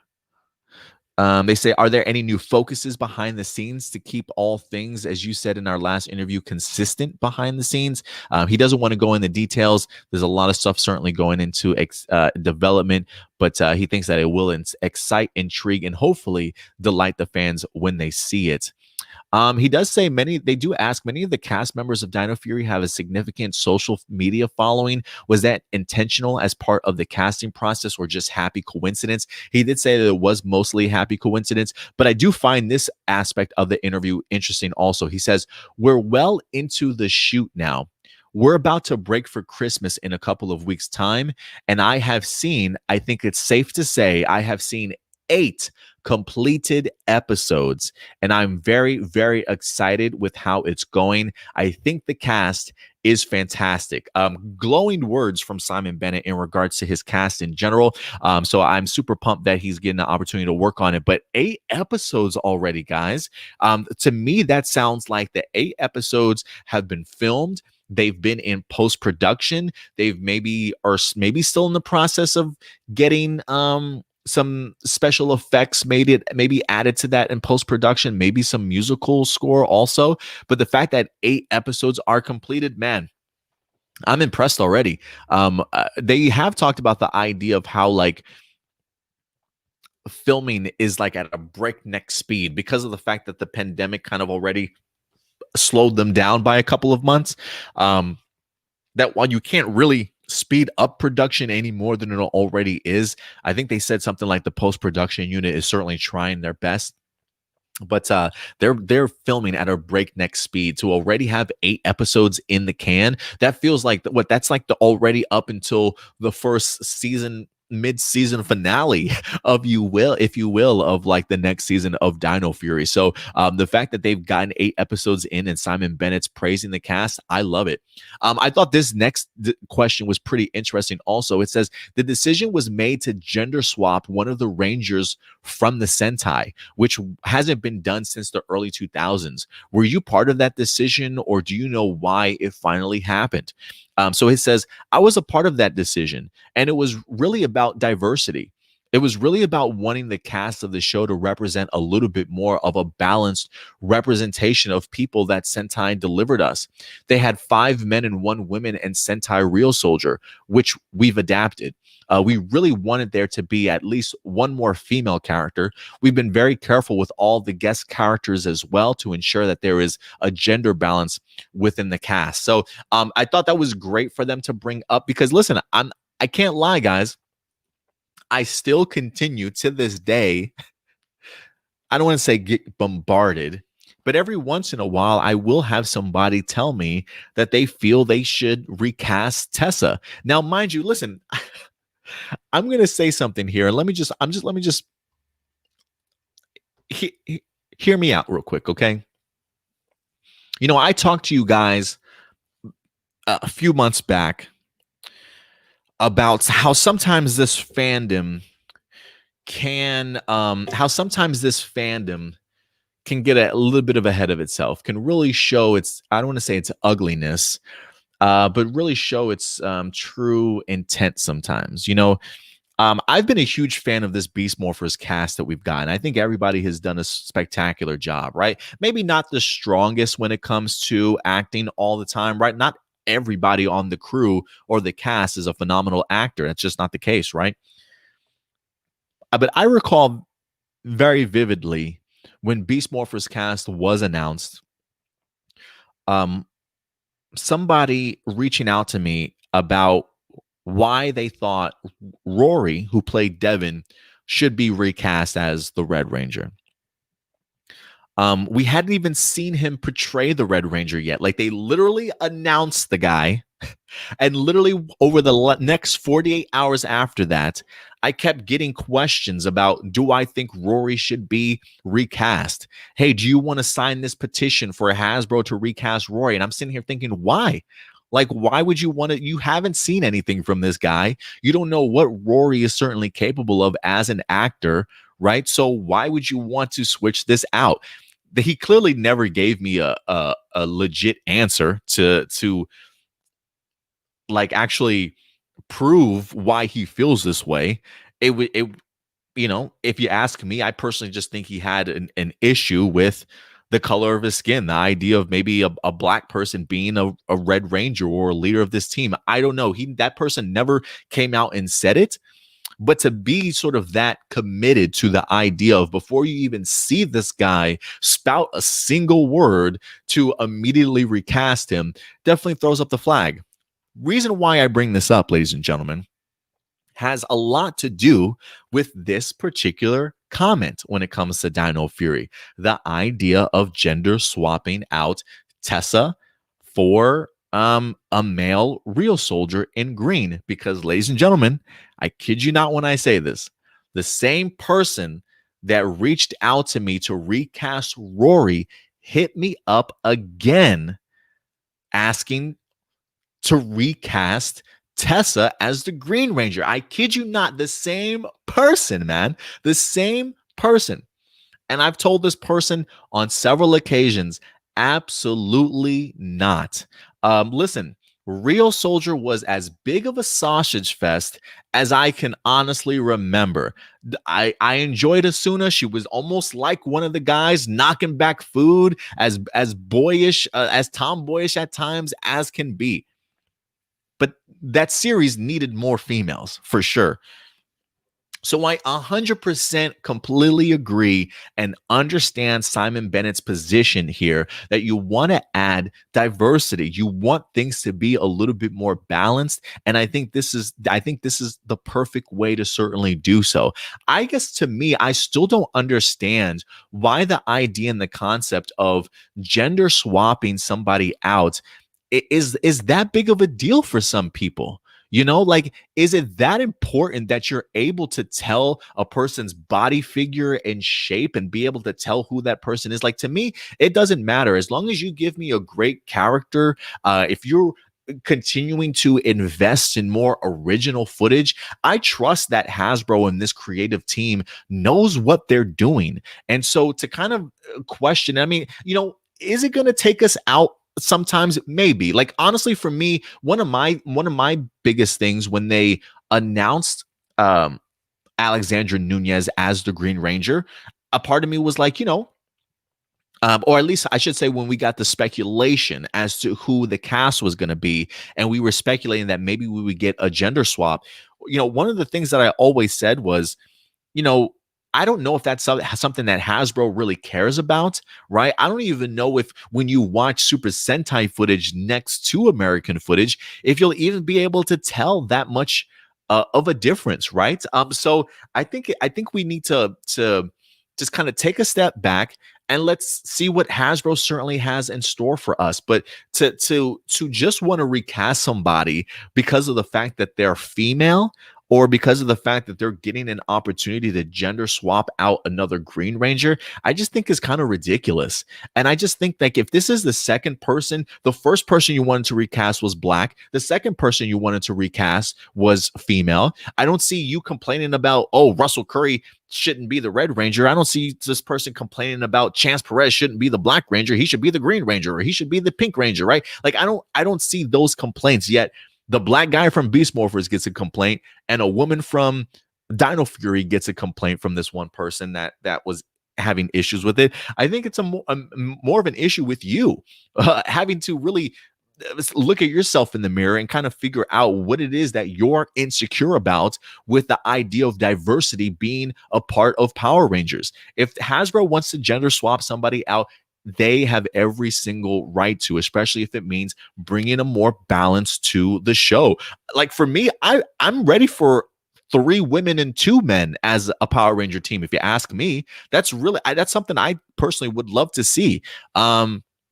So the idea of us adding another woman, please, that's no big deal to me. Please, the more the merrier, if you ask me. So I'm perfectly okay with this. I'm just glad that Simon Bennett has a good head on his shoulders and at least understands the idea of why a person would be swapped out, to go ahead and add more diversity. And I honestly don't think that when we see the footage, I don't think it's going to take us out of it as much as we think. I mean, we go back and watch Mighty Morphin Power Rangers all the time, right? And we see Trini, knowing that damn well she's a female, but when we watch Super Sentai, we know it's a male. Nobody gets up in arms about that. And I'm sure it's happened before in Power Rangers also. So let's just not make a big deal about it. So I just thought it was fascinating that that one person that continued to complain about Rory's continuing to complain about Tessa.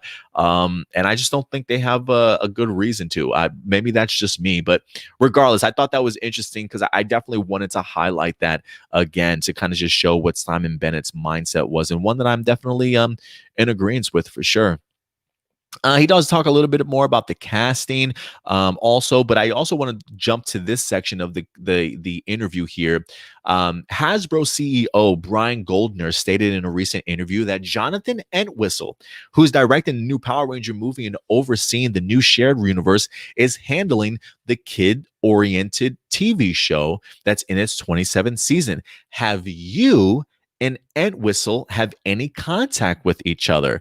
This is what Simon Bennett says. No, I know as much as you do because I read about it online as well. It's completely news to me. I've had no contact with Mr. Entwistle.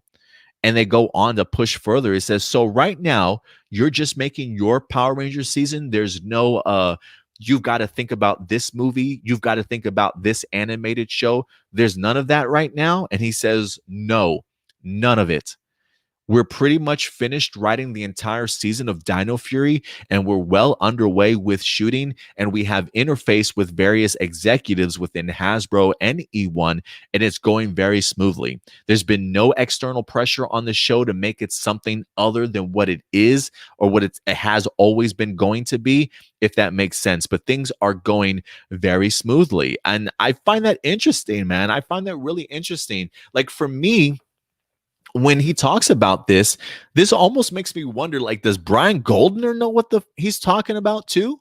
Like, it just, I don't want to say it's odd that there's no communication with the executives, because clearly Simon Bennett is saying that he has interfaced with the various different executives within Hasbro and E1, but this notion of Jonathan Entwistle coming on board to now take over or executive produce the kid television show is news to Simon Bennett. So I'm wondering, like, I wonder if this is the case of Simon Bennett being very hush hush, like when it comes to Marvel secrets, right? Not really wanting to unleash every tidbit of information that you have, because you clearly want either surprises or news to come out the way it's supposed to, right? So this could be Simon Bennett just playing coy and not wanting to talk about it, or it could literally be Simon Bennett just telling us the truth, but just and to me implying here that maybe there is a lack of communication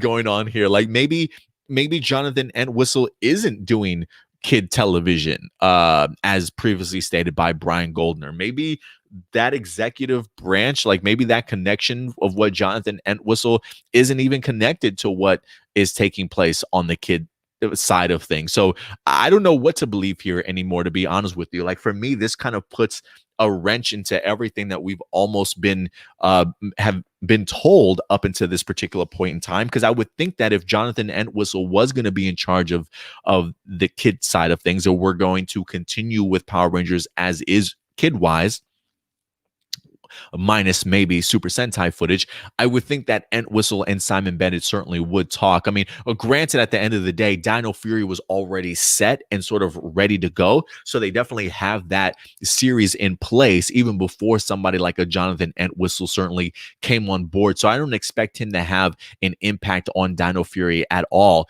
But after Dino Fury, possibly. Who's to say that maybe once Simon Bennett gets done completely with Dino Fury as far as like everything's filmed and stuff, who's to say maybe then they don't have those sort of those meetings and kind of figuring things out between one another. So we'll see what happens, but it seems as though even Simon Bennett is just as confused about the future of Power Rangers as we certainly are. But you can clearly see where his focus is, and his focus definitely is that of the Power Ranger Dino Fury season. So again, definitely a worthy interview.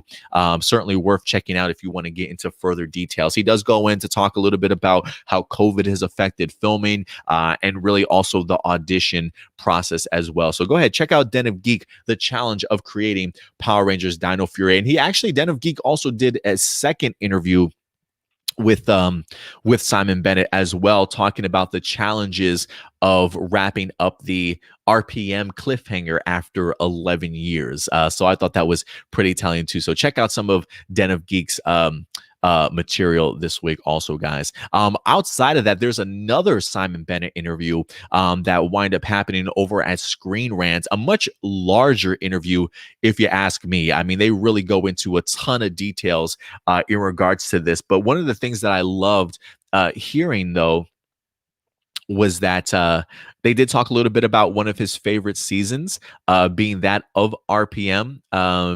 Let me see if I can go ahead and bring this this interview up actually as well.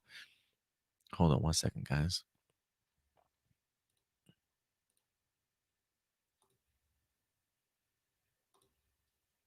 Here we go.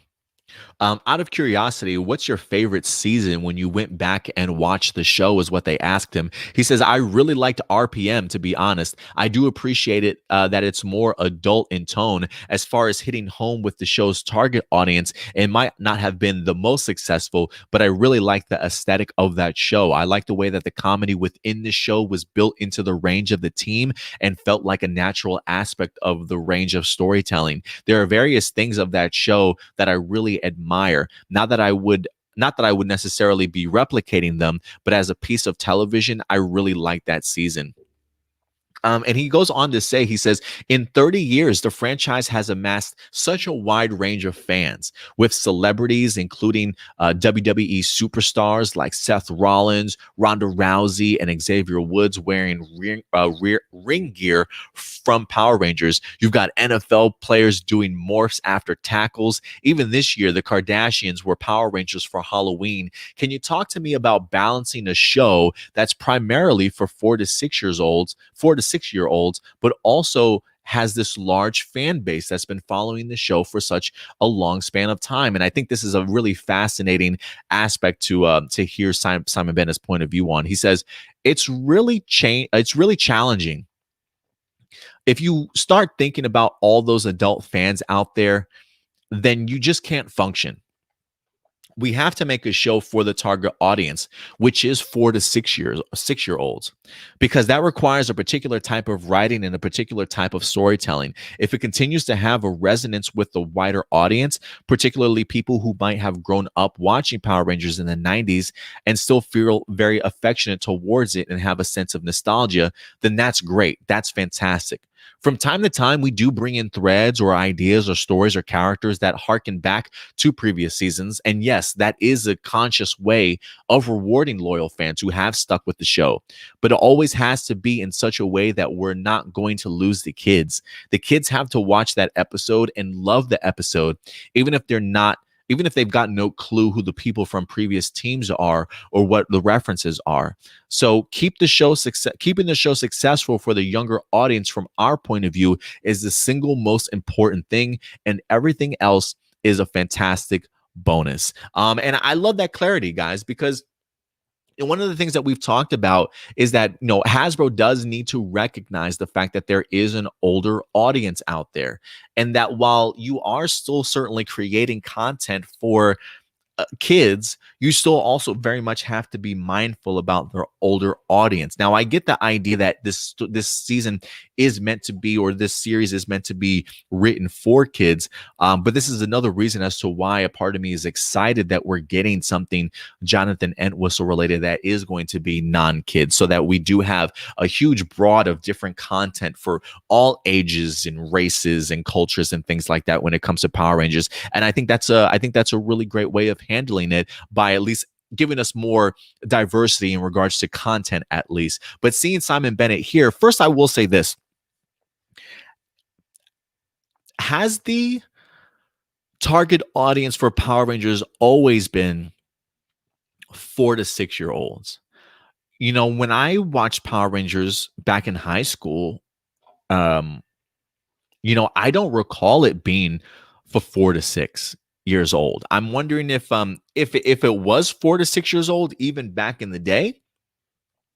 The level of writing back then, if you ask me, I think at times certainly pushed the envelope a little bit more than we have seen in the Neo Saban era. I honestly feel like Beast Morphers is one of the few times that we've actually seen them really handle some I don't want to say mature issues, if you will, but I at least like the way that they've handled some of the storytelling aspects in here. But I've never always felt Power Rangers, the way that they've told their stories, was aimed at 4 to 6 years old. If it was, I never felt that it was written that way. At least not all the time, to say the least. I still continue to this day that think that even though you are writing to 4 to 6 year olds, I still feel as though they're making these kids or treating these kids dumber than what they are. I do think that it is key that, yes, you do write to your target audience of 4 to 6, but it's okay to challenge 4 to 6 years old. It's okay to write maybe just a little bit older material for some of these kids, because these are going to be moments that these kids are going to eventually experience in their lives, and have those sort of those growing moments. So I do think that it's okay to kind of push the envelope a little bit with the 4 to 6 year olds, and I think that's exactly what Simon Bennett is talking about in here. So I like the idea that he's at least mindful, that he's trying to be mindful of the loyal fans, still give them what they want, but also trying to make a series that's compelling, mostly for kids, but also for older audiences also. So I get the complaints when people say, "Oh, I wish we had better writers. I wish we had better writers." But I think it's really understanding just the mindset that they're in and who they're writing to. But again, I think you still could get better writers to even write to 4 to 6 year olds and treat them a little bit smarter than what they really are. But I thought that was really compelling stuff from Simon Bennett as well. But yeah, other than that, guys, I definitely would recommend checking out this article if you can. Again, this is on Screen Rant. Maybe I'll go ahead and put some of the links in the description box below for you guys, so you can follow up with that. Another line I do want to go ahead and talk about says, Chip Lynn is legendary in Power Rangers world, having been the showrunner for quite a while. Can you talk to me about any advice that Chip may have given you, knowing that you were going to helm this series? And he says so pretty much, he goes on and talks about it, but he says, watching him do that, or doing what he does, is what taught me. He says, it made me nervous because it's such a massive job I was taking on, and there were big shoes to fill, but it also taught me about what is important and how easy it is to let something slip. And a whole lot of things could fall over like a row of dominoes if you're not careful and not across things. So attention and detail was a big part of what Chuck taught me. And I think he even goes and talks a little bit more about Chip Lynn and how he wind up actually coming up with a storyline for Beast Morphers and things like that. So definitely worth a check out, guys. So yeah, the Screen Rant Simon Bennett interview. Go ahead if you get some time today to go ahead and tackle that topic. So yeah, guys, Simon Bennett, man, I love the fact that he's making his rounds with the wrap up of Beast Morphers. It is one of those things where I feel like there's definitely a momentum swing here, a momentum buildup, right? If you weren't excited about Dino Fury in the past when it was originally announced, now that you've gotten full 2 seasons of Beast Morphers under the direction of Chip Lynn and Simon Bennett as he's now become a showrunner, for me, just based off of how much I've enjoyed Beast Morphers, going into Dino Fury now, I'm much more ecstatic for them to continue that momentum, considering the fact that the entire series has been written out, has been so well thought out. He even makes the idea. He even mentioned the idea in the previous Den of Geek article that we read that he wants to continue to add more diversity and more of a balance. And so when he references the idea of guest appearances, he said they even went so far as when it comes to their guest appearances to have a balance in regards to their gender. And so when he says guest appearances, I'm not thinking to myself like little side role characters. I mean, maybe that's what he's thinking about. A part of me is thinking like maybe some great cameos are headed our way. But there is a level of me that is kind of concerned about cameos just because, again, with COVID, and the restrictions when it comes to New Zealand, I think he mentions that there is a 2-week sort of quarantine, right? So if you are going to get guests or cameos, it may be a little bit difficult this season, but I'm keeping my fingers crossed that we do get some. When he says guest appearances, my mind automatically goes to cameos. Maybe that's wrong of me to think about, like a returning Austin St. John or David Yost or Amy Jo Johnson or past Dino season characters. He does at least bring up the fact that there were some difficulties with COVID. So there may be some restrictions in who we can and can't sort of bring onto the show for Dino Fury this season. So we might have some restrictions there. But the fact that he just references that there will be guest appearances makes me think maybe they've got somebody at least to come on board and be on Dino Fury next season. So my anticipation is just simply building. He's talked extremely well about the Dino Fury cast. Even Beast Morphers Cast has talked highly about Dino Fury cast, about how they're handling the new situation, how Simon Bennett doesn't understand how they have so much energy that they literally work like 12-hour days from 5:30 a.m. to 6:30 p.m. sort of thing, and still managing to find time sort of for themselves, whether that be to study their lines for the next day or to actually manage on the weekends to kind of do some sightseeing for themselves and truly enjoy the idea of being in a new location and being being there in New Zealand to soak up all those new experiences. It feels as though Simon Bennett and even the Beast Morphers cast has been really impressed. And so even talent-wise, Simon Bennett really speaks highly of Dino Fury. So I'm telling you guys, I am so pumped for this season. I think this cast is certainly going to bring it. And I think with this new energy from the end of Beast Morphers now seeing that this creative team doesn't mind getting its hands dirty or taking off some of their creative handcuffs. I'm really eager to see what they're doing behind the scenes and how different they're going to make Dino Fury feel, not only from Beast Morphers, but from the remainder of Power Rangers going forward. I'm telling you guys, don't sleep on Dino Fury. I'm keeping my fingers crossed that this is going to be an excellent season, to say the least. The next topic I definitely want to go ahead and jump into with you guys today, real brief, is just a new Boom Studios comic book is certainly headed our way. We've got Power Rangers issue number 2 that's coming, and we do have ourselves a preview, ladies and gentlemen. So again, for those of you who are Patreon subscribers or supporters, I should say, Power Rangers issue number 2 will be available for early access that Wednesday afternoon or evening. So definitely go ahead and check that out whenever you get a chance. So definitely look out for that this upcoming week. And then if anything, it'll probably become available later on in the weekend. So this actually comes to us. This brand new preview that we wind up getting actually came to us from Ranger. Was it Ranger Command Power Hour, if I'm not mistaken? Yes, Ranger RangerCommand.com, a fantastic Power Ranger podcast also, but they did go ahead and highlight a preview for Power Rangers issue number 2. It says Power Rangers number 2. It says 2 new series, 2 new teams. The ultimate power, the unlimited power era continues as the Power Rangers betray Zordon. A new cosmic threat is here, and the all-new Power Ranger team will put it all on the line to stop it, even if it means trusting their mortal enemy, Lord Draken. But as a new threat launches its first offensive against the Power Rangers, the question remains, will Draken act as a friend or foe? After all, Draken always has a plan. You're not kidding at all. Homeboy always has a plan, always trying to be sort of one step ahead. But I've loved what I've seen so far from Mighty Morphin issue 1 and Power Rangers number 1. So let's go ahead and actually bring up this the preview pages that we have here for the upcoming issue. Again, this is going to be dropping at your local comic book stores this Wednesday, if I'm not mistaken. Let me just double check that here.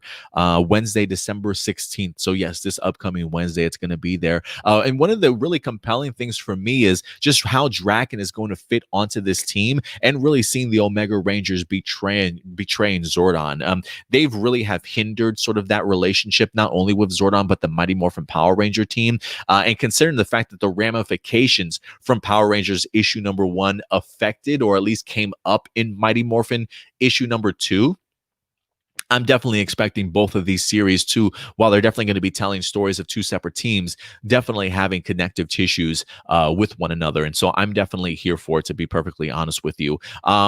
I will also say this: the artwork is growing on me, guys. And I know I complained about the artwork when we saw the preview pages for issue number 1, but after reading the issue and just even seeing issue number 2 pages here, the artwork is really growing on me. And it's not, I don't even know if it's necessarily the artwork or the style, whereas it's so much more like the inking and the colors. Like sometimes just a really great collaboration of all 3 just really makes an artwork pop more than it certainly has in the past. And so whoever the creative team is, as far as the color team and things like that go, I think they've just really helped this art just even pop it even more. So I'm excited to see what happens here. The idea of Draken possibly being the new Green Ranger, I think that certainly has kind of been thrown out the window. But I would be interested to see exactly how big of a role he's going to play on this Omega Rangers team. Is he ever going to get himself a costume to be along there? Like, is he eventually going to become the blue the blue Omega Ranger that Kaio certainly used to be? Who certainly knows? But Power Rangers season or issue number 2 certainly looks like it's going to be a pretty compelling one, to certainly say the least, considering everything that we've seen so far from issue number 1 and all the trouble that the Omega Rangers have somehow managed to find themselves in only 2 episodes or 2 issues into this series. So listen, if you guys are collecting the Boom Studios comics, what have you certainly thought about Mighty Morphin issue number 1 and Power Rangers issue number 1? And are you excited for certainly what's to come? So definitely go ahead and let me know your thoughts in the live chat or the comment section box below. And I personally really love just the artwork on this cover. Honestly, the idea of these issues between Mighty Morphin and Power Rangers having that lightning bolt sort of connected to it, I really love, because if you put both of the issues together, that lightning bolt will certainly match up with one another. So I'm loving the designs that they're coming up with for these Boom Studios comics right now. But guys, at the end of the day, I want to know your thoughts. So let me know your thoughts about the Boom Studios comics in the live chat or the comment section box below, ladies and gentlemen. And last but not least, guys, we're really just going to talk a little bit about Zenkaiger real quick. We really haven't had too much additional information that wind up coming out about Zenkaiger. Except for earlier this week, we did go ahead and do a Zenkaiger video for you guys. So if you wind up missing that, I think we probably talked for a good 30 to 40 minutes or so, even answered some of your guys' questions and comments about Zenkaiger when we went live. I think it was like either this past Wednesday or Thursday. So definitely go ahead and check it out. But I'm truly loving what we're seeing here so far. Just to kind of bring up some photos for reference here, the idea that some of the mechas that we're going to be getting right now, I think we're starting off with 4 mechas two of each, which combine. I don't believe we have a set yet. We're all four of the mechs combined. Now these are not the mechs, mind you. This is just an example of the idea of how some of the mechs will combine. I think we've got like the let me see if I can pull this up again. Hold on one second.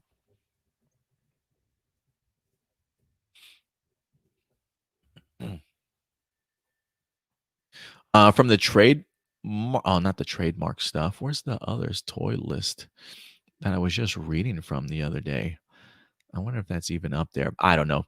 But regardless here, we've got, the two mechs will actually combine into one. And then the other set of two will do the same. We're still continuing to see that there are some references to like the Metal Hero days. People are still suggesting that with the Sentai gears, just based off of some of the set photos that we've seen so far, that the costumes outside of the main leader may reference that of like the classic Changarian season, that they may be a little bit more robotic, a little bit more bulky, maybe more cyborg-esque, if you will. Just kind of going to the set photo alone from a wider distance, you can kind of see yellow and pink on this particular screen, but when you actually get the opportunity to look at them a little bit closer, pixelated as all hell. I'm still waiting for better set photos, but you can clearly see what they're referencing to in regards to the idea of the team itself maybe being robots or cyborgs of some sort. Or one another. So I really have been impressed with what I've been hearing so far. And I did want to show you this concept art and this design. This comes from the YouTube creator in Go Mango, who actually also does Power Ranger content, guys. If you're looking for some additional Power Ranger content, definitely go ahead and check out Go Mango on YouTube. That's Go, and of course, mango, like the fruits. But yeah, he's got some great content on there. I just started following him on Twitter and been retweeting a lot of his stuff. But I do think that there is probably maybe a little bit more of a correction to this suit. I think the real Matt Hunt came out and clarified a little bit more in regards to like the color scheme. I believe there may be a little bit more red in regards to some of the lines, but the rainbow aspect will certainly still be there. They talk about it taking influence maybe from Aqua Ranger with the antenna and the popped collar, also taking reference from the Green Ranger shield that you get the opportunity to see here as well. So I'm really fascinated to see the idea of maybe perhaps a human leader, but yet a group of cyborg or robot sort of teammates. We'll see what happens. We'll see what the final determination is certainly going to be as to what we're really going to get. But I'm hoping here within the next week or so, we actually start getting some reveals at costumes. If not reveals for costumes, then at least maybe some reveals for cast members and crew members that are going to be working on this season. But guys, listen, you've had the opportunity to sit down on some of this Zenkaiger information for a few days now. I'm kind of curious to know what you guys have thought so far about that information. But other than that, guys, I think that's going to wrap it up for all of our topics today, at least. But I am, in fact, going to go ahead and try and get into some of your live viewer questions. So let's go ahead and start maneuvering over to that side of things here. Go to your live viewer questions. And I promise next week, guys, I will be taking down this Beast Morphers no spoilers, please video. So don't worry about that. All right, a couple of questions here. Jessica Friedman says, who would you like to see be the mentor for Dino Fury Rangers? And would you like to see a Riverdale-like series featuring Power Ranger characters? Great question, Jessica. So thank you very much for that. Who would I like to see the mentor be for the Dino Fury Rangers? I mean, it's probably wishful thinking, but Amy Jo Johnson, David Yost, Austin St. John, bring them on. I would love to see Kimberly, Billy, and Jason return once again as mentors. I don't think it's happening. But then again, we haven't really seen, I feel like, many set photos from Dino Fury. Maybe the set's been very hush-hush. Maybe they haven't really been feeling like revealing too many things. I mean, goodness, 8 episodes in, and I don't believe maybe we've seen 1 or 2 set photos, or maybe I've just been completely oblivious and missing some of the set photos. But we haven't really seen much from the Dino Fury set as of yet. So who knows who's actually in New Zealand right now, with the exception of our cast. But I am hoping that we do get some mentors. And listen, it doesn't have to be that. Like those are my clear first choice. But if they want to bring back other Dino characters from past seasons like Brennan, Yoshi, count me in, man. I'll take any of those. Yeah, I'll take any of them. And would you like to see a Riverdale-like series featuring Power Rangers characters? Um, as long as Riverdale type series still includes the Power Ranger aspect of things, yes, I would be perfectly okay with that. Um, I don't mind that type of level of storytelling. Like Riverdale, Chilling Adventures of Sabrina, like all those type of young adult, but still yet for mature younger adults, I guess, is if that's a thing. I wouldn't mind seeing that. As I just don't know if I would want so much over the top drama. You know what I mean? Like, let's just not forget what Power Rangers is. But if like the idea of Riverdale style in regards to like building characters, like a 45-minute telling of a story, if you will, each and every week, yeah, something along those lines. I would like production value. Yeah, give me something along those lines. As long as you're certainly still sprinkling in those Power Ranger elements for sure. We cannot forget about those. Let's see here.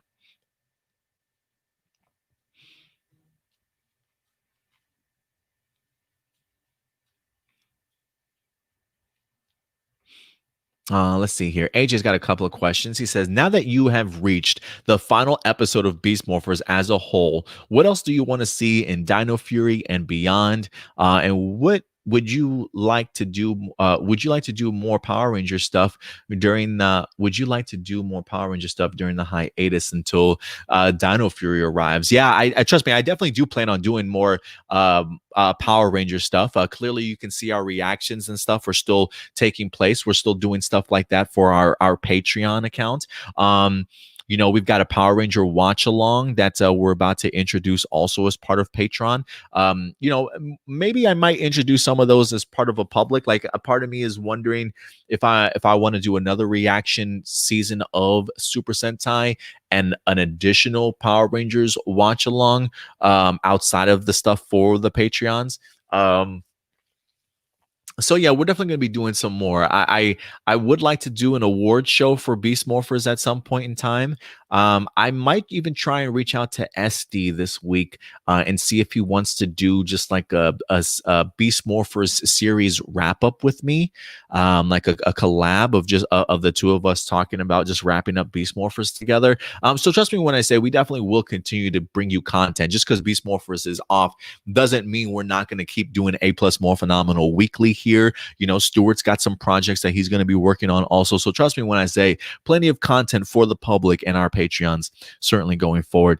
You also say, as far as what else do I want to see in Dino Fury, I kind of mentioned a little bit already, but definitely some more original footage for sure. And I definitely would like to see a different production value to this season. I really would like this show to feel vastly different from that of past Power Ranger seasons. Maybe a little bit more money towards the budget so that the production looks better. Because I really would like this to have a different feel than Beast Morphers. You also say, if you could choose, what TV or movie director would you like to work on Power Rangers, both TV series and movies? You know what, guys? I'm glad you asked that question, AJ, because this past week I got the opportunity to watch a movie that I really enjoyed and jumped out at me. And I thought to myself, you know what? I would love if this person got an opportunity to direct or do a Power Ranger movie. I watched Mulan this week. It's available now on Disney Plus for free. You don't have to, I mean, as long as you're a subscriber, to say the least. But I watched Mulan this week, and I got to say, I really enjoyed the film. There is something about the movie that I think would work really well for that of Power Rangers. First and foremost, the director, Nikki Caro. I'm trying to see what else she's most notably known for. I'm not really familiar with much of her work, to be quite honest with you. The Zookeeper's Wife, that sounds familiar to me.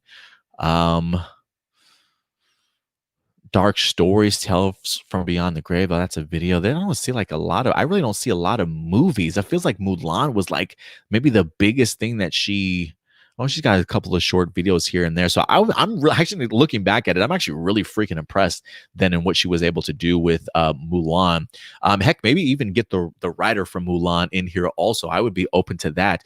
But I just think storyline wise was so great. I think the vision that Nikki Caro had for what she wanted um, action wise from Mulan, I think would really work extremely well for Power Rangers, especially when it comes to the Power Ranger aspect of things, right? Getting those martial arts included in there, some really great fight choreography moments, the big epic battle, right? Having to kind of tell stories on a big epic scale like that, I think it is really telling. And you know, also the fact that she had to handle a ensemble cast, right? Having to direct multiple people because Mulan wind up having sort of like a squad, if you will, with her for majority of this. And so I think Nikki Caro would be really great at being able to handle a team of 3 or 4, multiple characters and things like that. So yeah, give me Nikki Caro from Mulan. I would honestly love to see her tackle something Power Ranger related, whether that be in an upcoming movie or whether that be in a television series. I just think she really can bring great heart. Really being able, I mean, a female lead also. I just, Nikki Caro, yeah, would probably be like on my list after something at least fresh in my mind of something that I saw. And I even remember poking my girlfriend and was like, hey, this reminds me of Power Rangers, not storyline wise, but I just think visually and trying to create a certain tone and atmosphere, I think Nikki Caro would do marvels with something like Power Rangers. So if you haven't had the opportunity to check out Mulan, please do yourselves a favor and certainly do so and see if you could see somebody like her directing Power Rangers in the future. So yeah, TV or movie wise, I'd be up for Nikki Caro giving Power Rangers a shot. And I also want to bring up too, guys. Me and the girlfriend were just talking about Power Rangers yesterday because what were we talking about? I think we were talking about I can't remember how the topic of Power Rangers came up, I think the idea of like, what Ranger did you want to be kind of growing up as a kid? And it was just funny hearing my girlfriend and her friends talk about Mighty Morphin Power Rangers. And they were asking me questions about like where some of the actors are these days, right? They were like, whatever happens to the Pink Ranger? So I was trying to tell her about Amy Jo Johnson's career, where she went to after that. And one of my girlfriend's friends said, yeah, I always wanted to be the Pink Ranger growing up. My girlfriend said, I always wanted to be the Red Ranger. She says, I'm kind of upset that they've never had a female Red Ranger up until this point. And clearly she's not too aware of Power Rangers as a whole. She doesn't watch the fandom like I do in regards to, samurai and lore and things like that. So, but I just find it interesting that my girlfriend brought up the idea that she always wanted to be the Red Ranger in Power Rangers. Like she always kind of saw herself sort of in that leadership role, and how she always thinks it's almost about time that we kind of get that. And I looked at her and I said, hey, it might happen sooner than you think, because I honestly would not be surprised if we do get a female red leader as for the Power Ranger movie that we're about to get. So definitely look forward to that. So we'll see what happens. But I just found that really interesting talking about that with the girlfriend, honestly. But thank you for the question, AJ, about who I would have as a movie director or TV to be brought into Power Rangers. Nikki Caro, ladies and gentlemen. Go check out Mulan if you get a chance. You also say, what are some of your favorite storylines of any Power Rangers series since the beginning? And what do you want that's never been done on this show before? One of my favorite storylines is definitely the Zordon storyline. Seeing Andros having to sacrifice Zordon. I'm sure Andros was extremely heartbreaking for him to have to do that. But I always thought it was super genius of freaking Saban to have all these connective tissues and all this connective pieces kind of coming as a whole, wrapping up Mighty Morphin and Turbo and Zeo storylines and things like that, all in space. I mean, this is like as interconnected of a universe before even Marvel wind up taking a swing at it with their cinematic universe. You know what I mean? Being able to kind of tell, like, now I don't know if that was necessarily Saban's plan all along, or if it just got in space and he just managed to be smart enough to put all those pieces together. But regardless, I that was always one of my favorite storylines. The Corone storyline, seeing her, die and then wind up coming back as a Power Ranger. I always thought that was pretty brilliant. Also, there's a ton of great storylines from Power Rangers, man. I feel like I can go on and on. As far as what I want to see them do that they've never done on the show before, let's go international, man. Let's take the Power Rangers on an international adventure. I'm sure it's going to be pricey as all hell, but I would love to see our Rangers visiting different areas around the world in order to, after hunt down monsters or whatever the case may be. I really would love like a world expedition team of Power Rangers that really travel around the world to handle some of these foes instead of just being in the single town. Again, I'm sure that would be super expensive, but I really would like to see Power Rangers taking care of other places except for just their own town. And last but not least, you say, if the Hasbro and the Toei separation rumors become false, would you like to have an original Foot Soldier again so that we get more original footage, but only use the Super Sentai battle for the Megazord battles? Yeah, I would be completely open to that. I truly would. Let's see here. I think that might be it in regards to the email account, but I know Johnny sometimes likes to send his questions via Facebook. So let me just double check and make sure I'm not missing anything. You know what I mean? All right, so definitely the email is done. So let me go to some comments here. All right.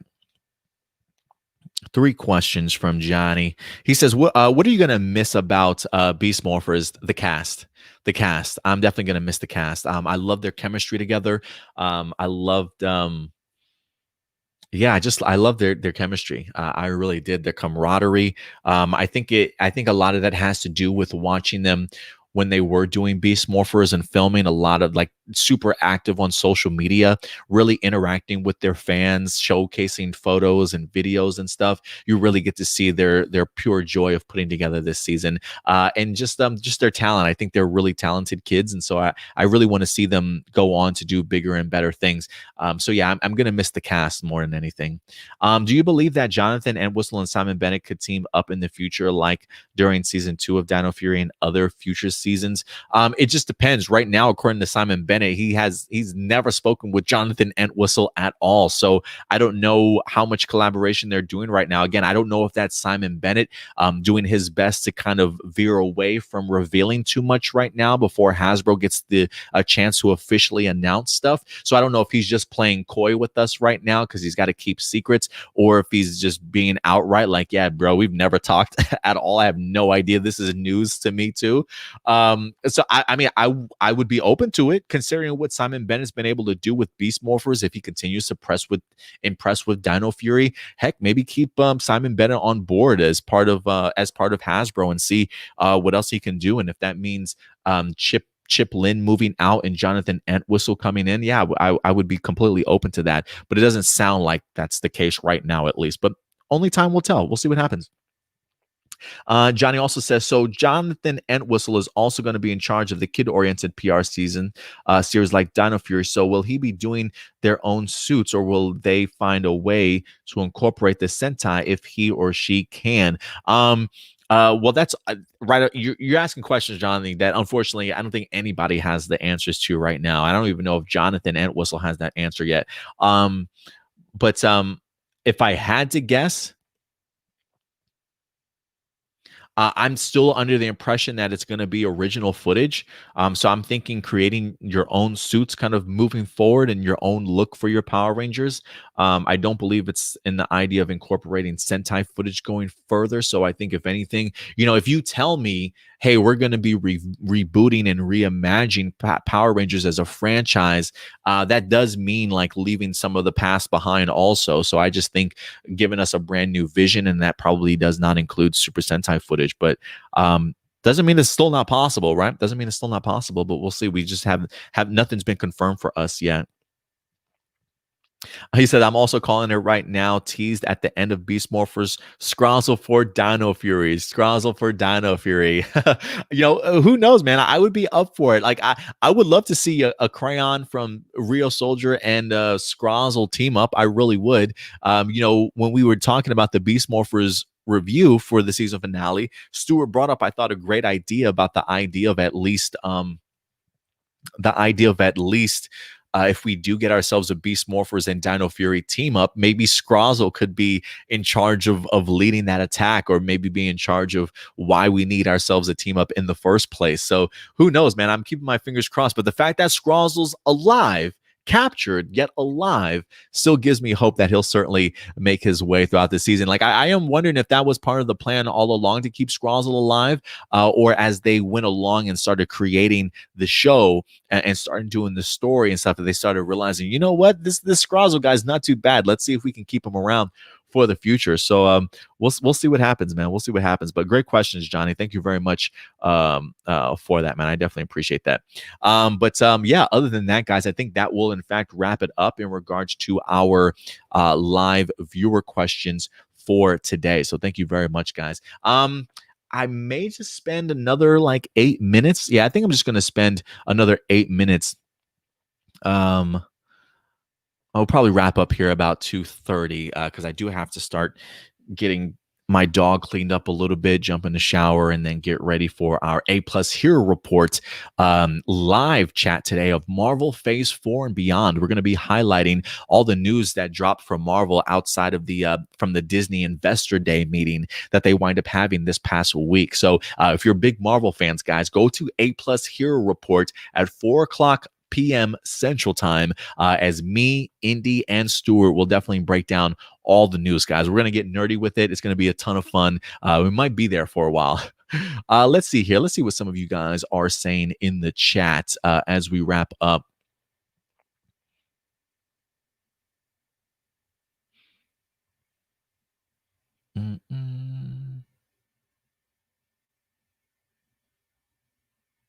Fire Drake says, I wish Toei would take a break from Super Sentai after Zenkaiger so that PR can keep up. Well, Fire Drake, that's certainly if they still are going that route, right? We certainly don't know what the future holds for Power Rangers, if they're going to be utilizing Super Sentai footage or not, for them to certainly keep up. I will say this, though, speaking of Zenkaiger, a part of me, and we talked about this briefly when we did our Zenkaiger video, a part of me is wondering if the switch in what the Super Sentai team looks like, since it's vastly different, if you will, from some of our past seasons that we've gotten, right? It's not your traditional suits or your traditional concept for a show. It does make me wonder if this is Toei, I don't want to say confirming, but hinting at the idea that now they're making Super Sentai seasons for themselves. Now they don't have any creative restrictions on what they can do or what the suits have to look like or who the villains need to look like, so that there's an easier adaptation when it moves over here to the States. To me, this feels more or less Toei sort of taking ownership back of Super Sentai and saying, you know what, since you guys aren't going to be adapting this season, we're going to go balls to the walls and do something unique and as different as possible. And I think maybe that's what we're in the process of getting. So I think just seeing what we're getting from Zenkaiger makes me worry a little bit more that maybe the Super Sentai and Power Ranger footage is done as far as we know it after Dino Fury, as I don't know if Super Sentai is looking back after Zenkaiger, but we could see, Fire Drake. We'll see what happens, man. We'll see what happens.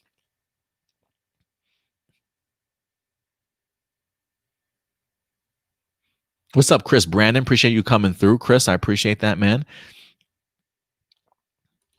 M, what's up? M says, did you see Liana's pic with Escape's helmet? Damn, it makes me emotional to think Beast Morphers is completely over. Even a final scene, Great to Be Human, made me watery. Yeah, definitely. This episode definitely choked me up a couple times. The Steel stuff, and then of course, the Steel stuff, Devin's speech, and the ending, because it is Great to Be Human. Absolutely agree.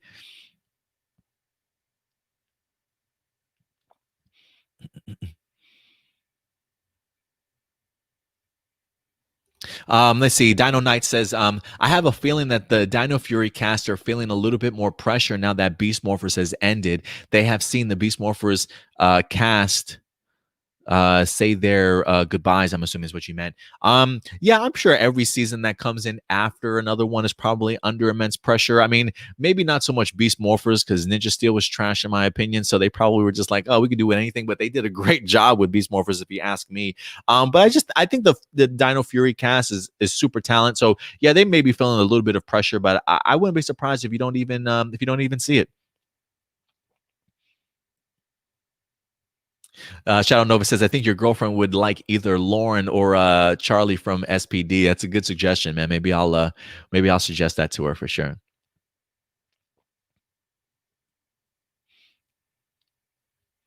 What's up, M? M says Roxy carried Beast Morphers. I will say this. For me, the two standouts for season 1 of Beast Morphers was Roxy and Devin.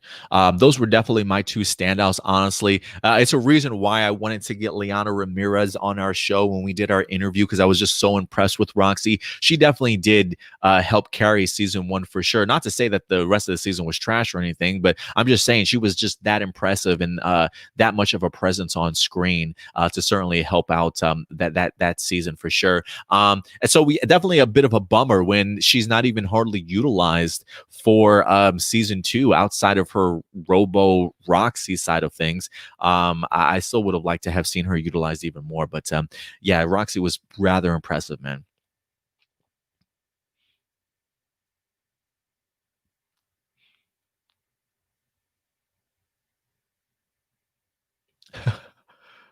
Johnny says, what are your hopes for Zenkaiger? um I want to see what else the Riwa era here in Japan is going to do. They've really impressed me with Kara Major. It's just been such a great sort of fun-loving season. It's done nothing but put smiles and cheers and tears on my face. It's just been really compelling, and I think they do such a great job of balancing things out. Like, it doesn't take itself too seriously, but when it does, it's really compelling. And so I really I'm really hoping that now that we've got sort of that side of the Riwa era from Kara Major, I'm kind of hoping that Zenkaiger gives us, I don't want to say something a little bit darker, but maybe something that's not as bubbly and sunshine and rainbows, right? Maybe aspects to it in there. Definitely don't get me wrong. There's nothing wrong with having some fun, loving moments and great characters and some laughs and some cheers. But I wouldn't mind them getting really nitty gritty with Zenkaiger, whether that makes like it's a post apocalyptic world, whether it's the idea of like humanity having to overcome or regain like the world that was lost because machines now run it. I really don't know. I really have no idea. But I just want something that's just gonna feel unique, and I want a Riwa era Super Sentai season that feels like it's taking its step up in regards to production value, which I think even Kira Major feels that way. But sometimes when I even look at like Super Sentai and things like Kamen Rider, whether that be 01 or Saber, sometimes I just think like like the technical aspect of things, special effects wise, I feel like there's more love shown towards the Kamen Rider side of things. So I really would like to see Zenkaiger kind of take that next step in regards to its production value in general. M also says, did you try and reach out to Liana for a possible interview? Well, we do have our interview with Liana that we did, what was it, 2 years ago, I think, maybe in like August or July, during that, I think it was during that hiatus or for season 1 of Beast Morphers. So we have an interview with Liana Ramirez up on our YouTube page.